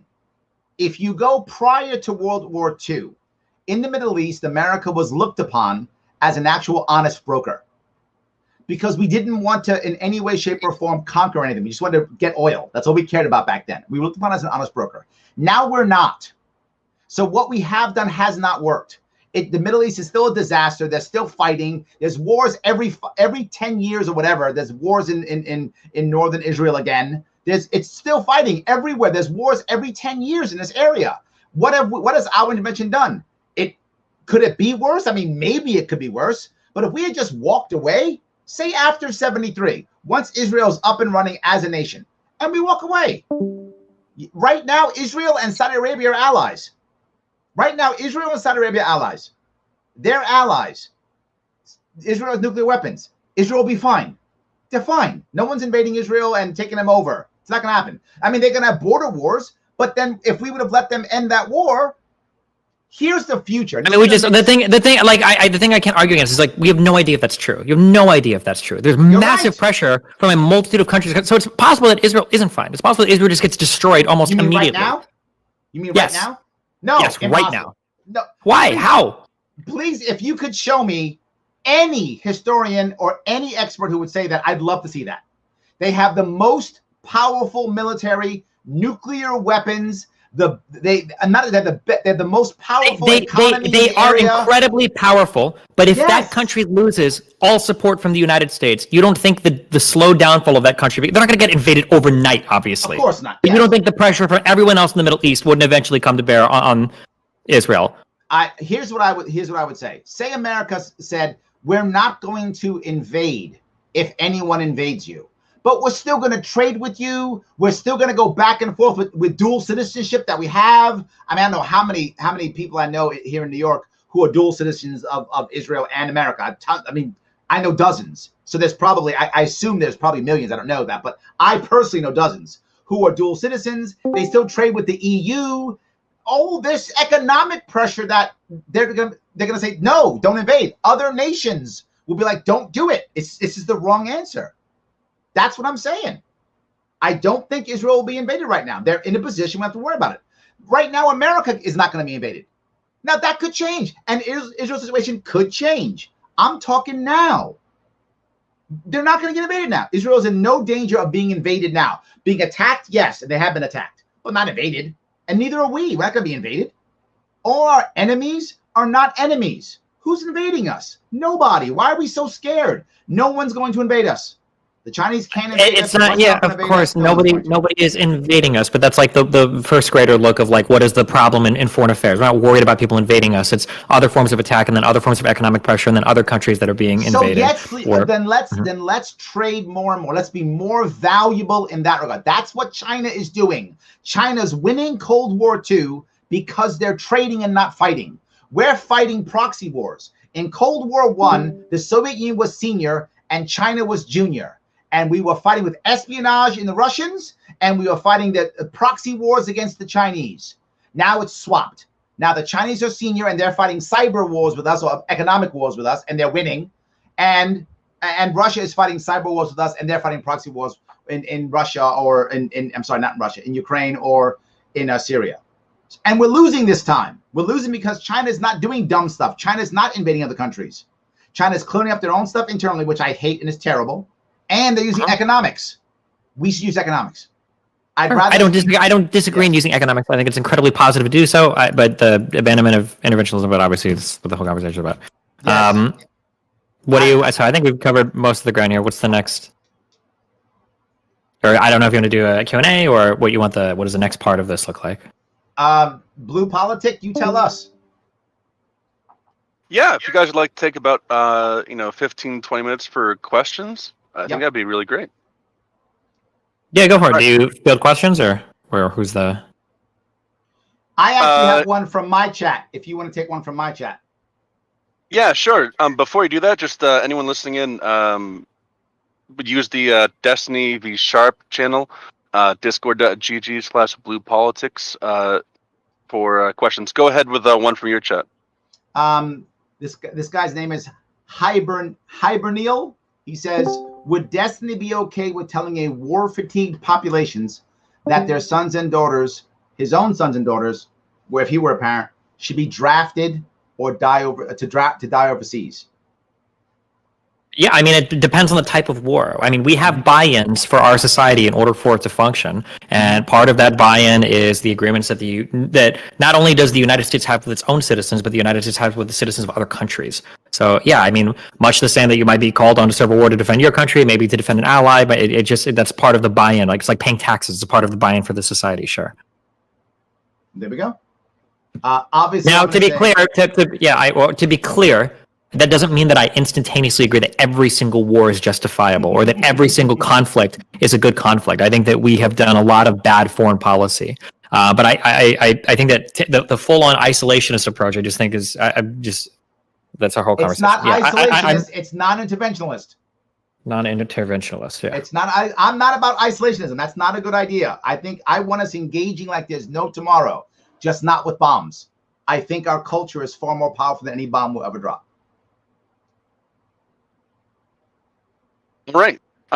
First question we have, it's specifically the user's curious about Larry's position. I'd like to hear from both of you guys. What do you guys think about the UN? Should we have one? I am a fan of the UN, believe it or not. And I'm a fan for a very important reason. I think we should not leave the UN. I don't like the fact that it can send peacekeeping force. I think that sucks. I don't like the fact that it actually has any power. But what I like about the UN is the UN allows nations to save face. In other words, we can go to the UN and slap our shoe on the table and say, we will destroy you without actually destroying you.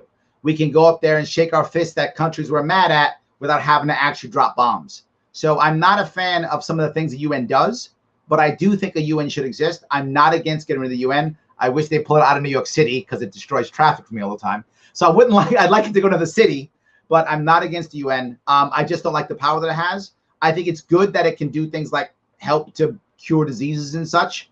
I'm not so against the UN. I don't like the fact that it can take soldiers and put in other people's countries. Destiny? I'm the more country agreements and collaboration you can get together. Generally, I'm always in favor of stuff like that. Right. So general question here, obviously you guys have been talking about intervention, and hindsight's 2020, but a lot of times we've intervened, it hasn't worked out great. It hasn't been as good as World War II was, though that had its own issues. Going forward, how should we be making a determination whether or not we should intervene? Destiny? There's probably like a cascading series of things that you would consider. Number one is you would defend your own country and your own territories. So if a U.S. state or territory is being invaded, that would need some sort of intervention. Step two would probably be anybody that's involved in NATO. These are countries that we have an agreement with that if you're invaded, that we're going to step in and we're going to defend. And then number three would probably be from there, UN decisions to intervene or do things. So I believe in Bosnia, initially you had the UN peacekeeping forces that were sent in, and then eventually we made more decisions to step in and do things there. And then number four would potentially be the quote unquote, the moral interventions. So places where there are like ongoing genocides that don't have a good reason for happening, that seem to be incredibly one-sided. Like that would vary from place to place, but like I think arguably places like Rwanda and Darfur are probably places that we should be intervening in because the amount of like death and destruction. But the moral part, the number four, gets a lot more subjective at that point. That's Larry? my biggest issue is the moral part, right? Because if we go the moral part, what winds up happening is we only attack the weak ones. Because we're not going to invade Russia for doing what it's doing in Crimea. We're not. We're not going to invade China for doing what it's doing to the Uyghurs. We're just not going to. There's no way we could win a war against China unless we use nuclear weapons, which we're not going to. There's no way we could actually win a war against Russia, probably. I mean, the amount of time and energy put against them, unless we use nuclear weapons, which we're not going to. So what does that mean? We're only going to invade weak countries. That's all we're going to do. The powerful ones will still do what they want anyway. So that's why I have a problem with that. But I don't want to be in any permanent treaties with the exception of being part of the UN. I don't want to be part of NATO. I don't want to be part of any of those things. There is no need, in my view, there's no need for any of those. Because now, if Estonia does something stupid and gets invaded by Latvia, do I now have to get involved? In theory, yes. What happens? What happens if Putin does get crazy and takes a chunk of Estonia and says, well, this is traditionally Russian territory, so I'm going to take these 25 square miles as a test of my power against Estonia. Do we now have to go to war against Russia over that? If we do, I'll go to my same thing. Here's my fallback, and it's going to be my fallback for all war. If I can present a case to who is the enemy and what we're destroying and ask Congress for a declaration of war, and if Congress says declaration of war, yes, that's the enemy, go, Commander-in-Chief, destroy that enemy, we're at war, then I would say, okay. The fact is we don't do that anymore. We haven't declared war since 1942. That's the last time the United States declared war. Everything else since then has been some president being pissed off and thinking he could go attack people. And it's all of them have been in someone's civil war.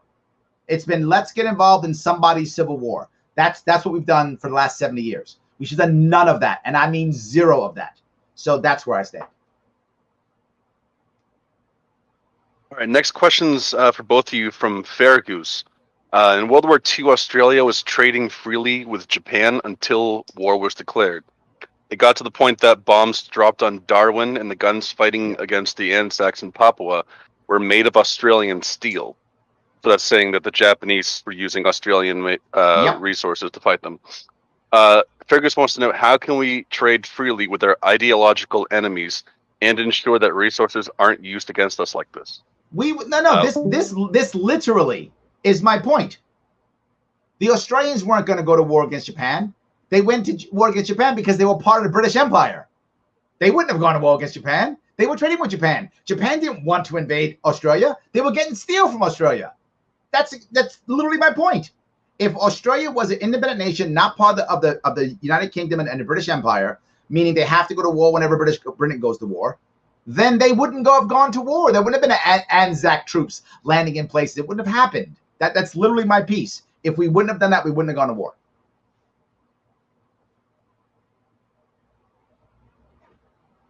Destiny, do you have any thoughts you want to share on that one? Nope. All right. So, question about lobbying. How should we handle lobbying that's done to influence our foreign policy, specifically from groups that favor one nation over another?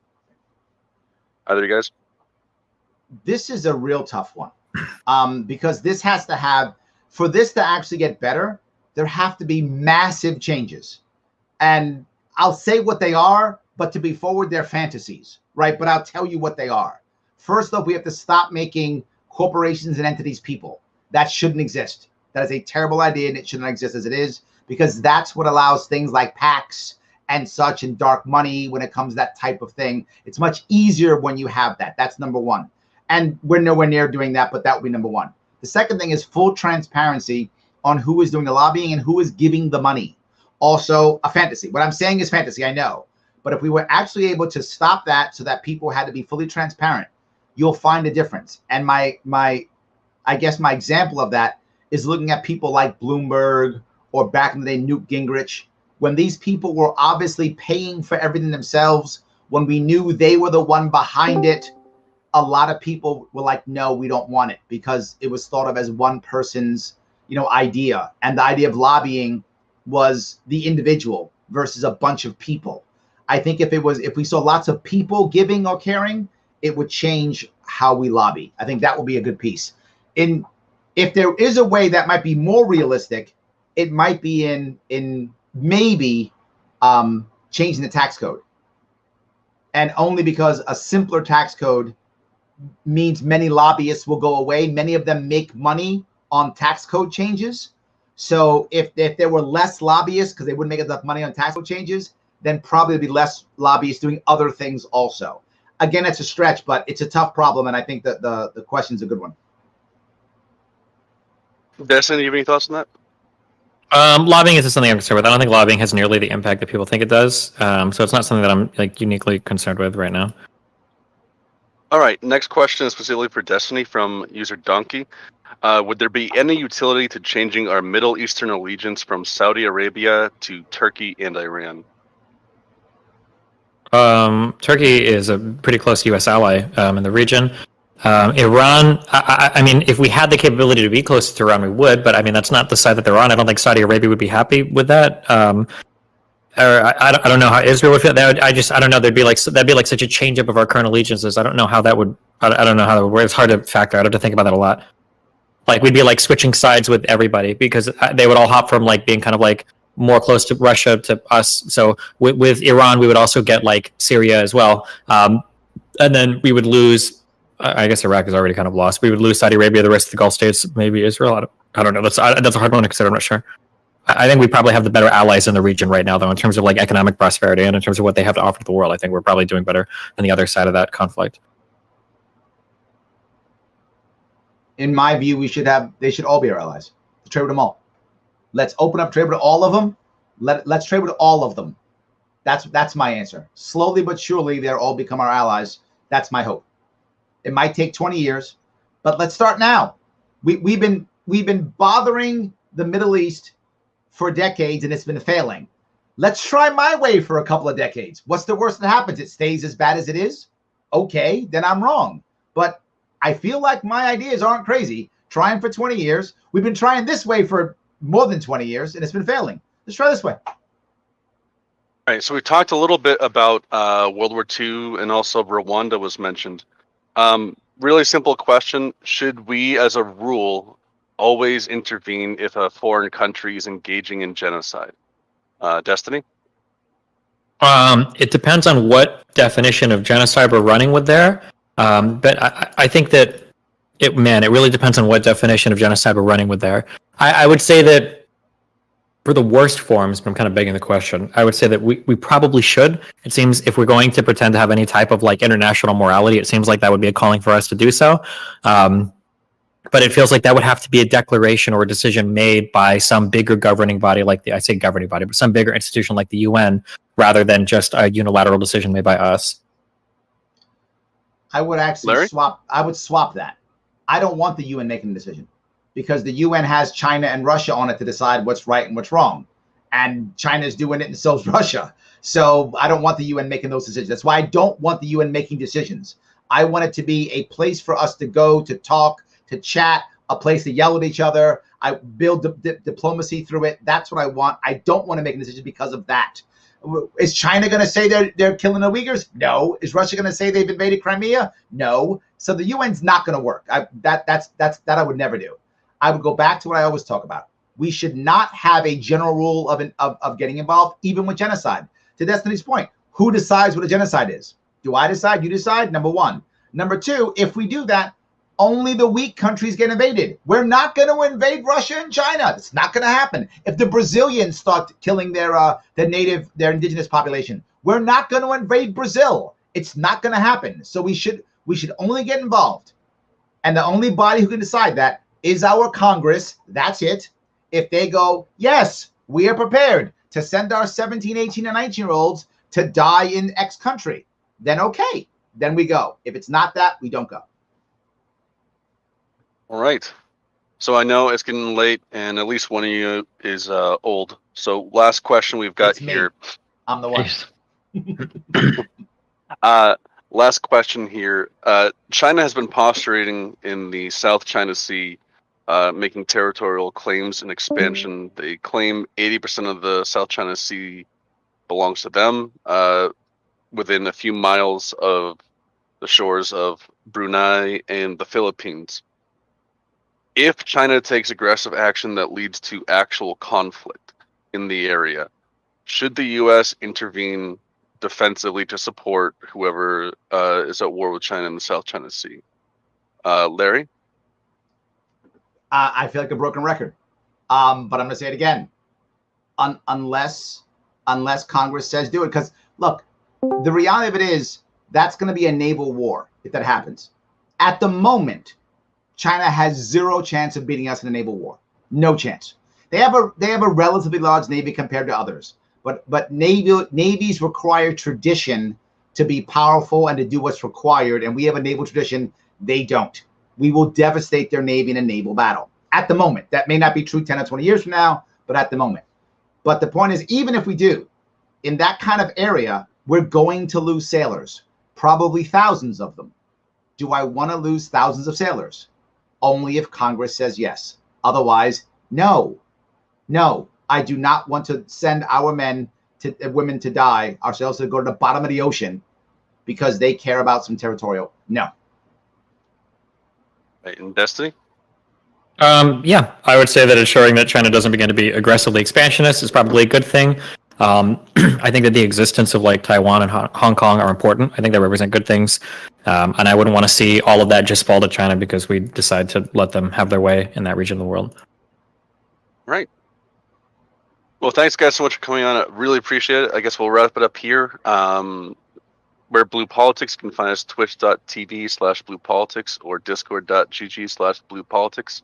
Larry, where can people find you? SharpeWay.com or LarrySharpe.com. Both of them are awesome. I have a lot of stuff going on. Please check it out. My show is on all the time. Destiny, thank you, brother. I appreciate the time that you gave us. You gave me 2 hours, brother. Thank you. Yeah, thanks for the conversation. I appreciate it. I'm Destiny on Twitch and Destiny on YouTube. Yeah. All right. Thanks so much, guys. Cool. Thanks a lot. I appreciate it. Yep. Bye.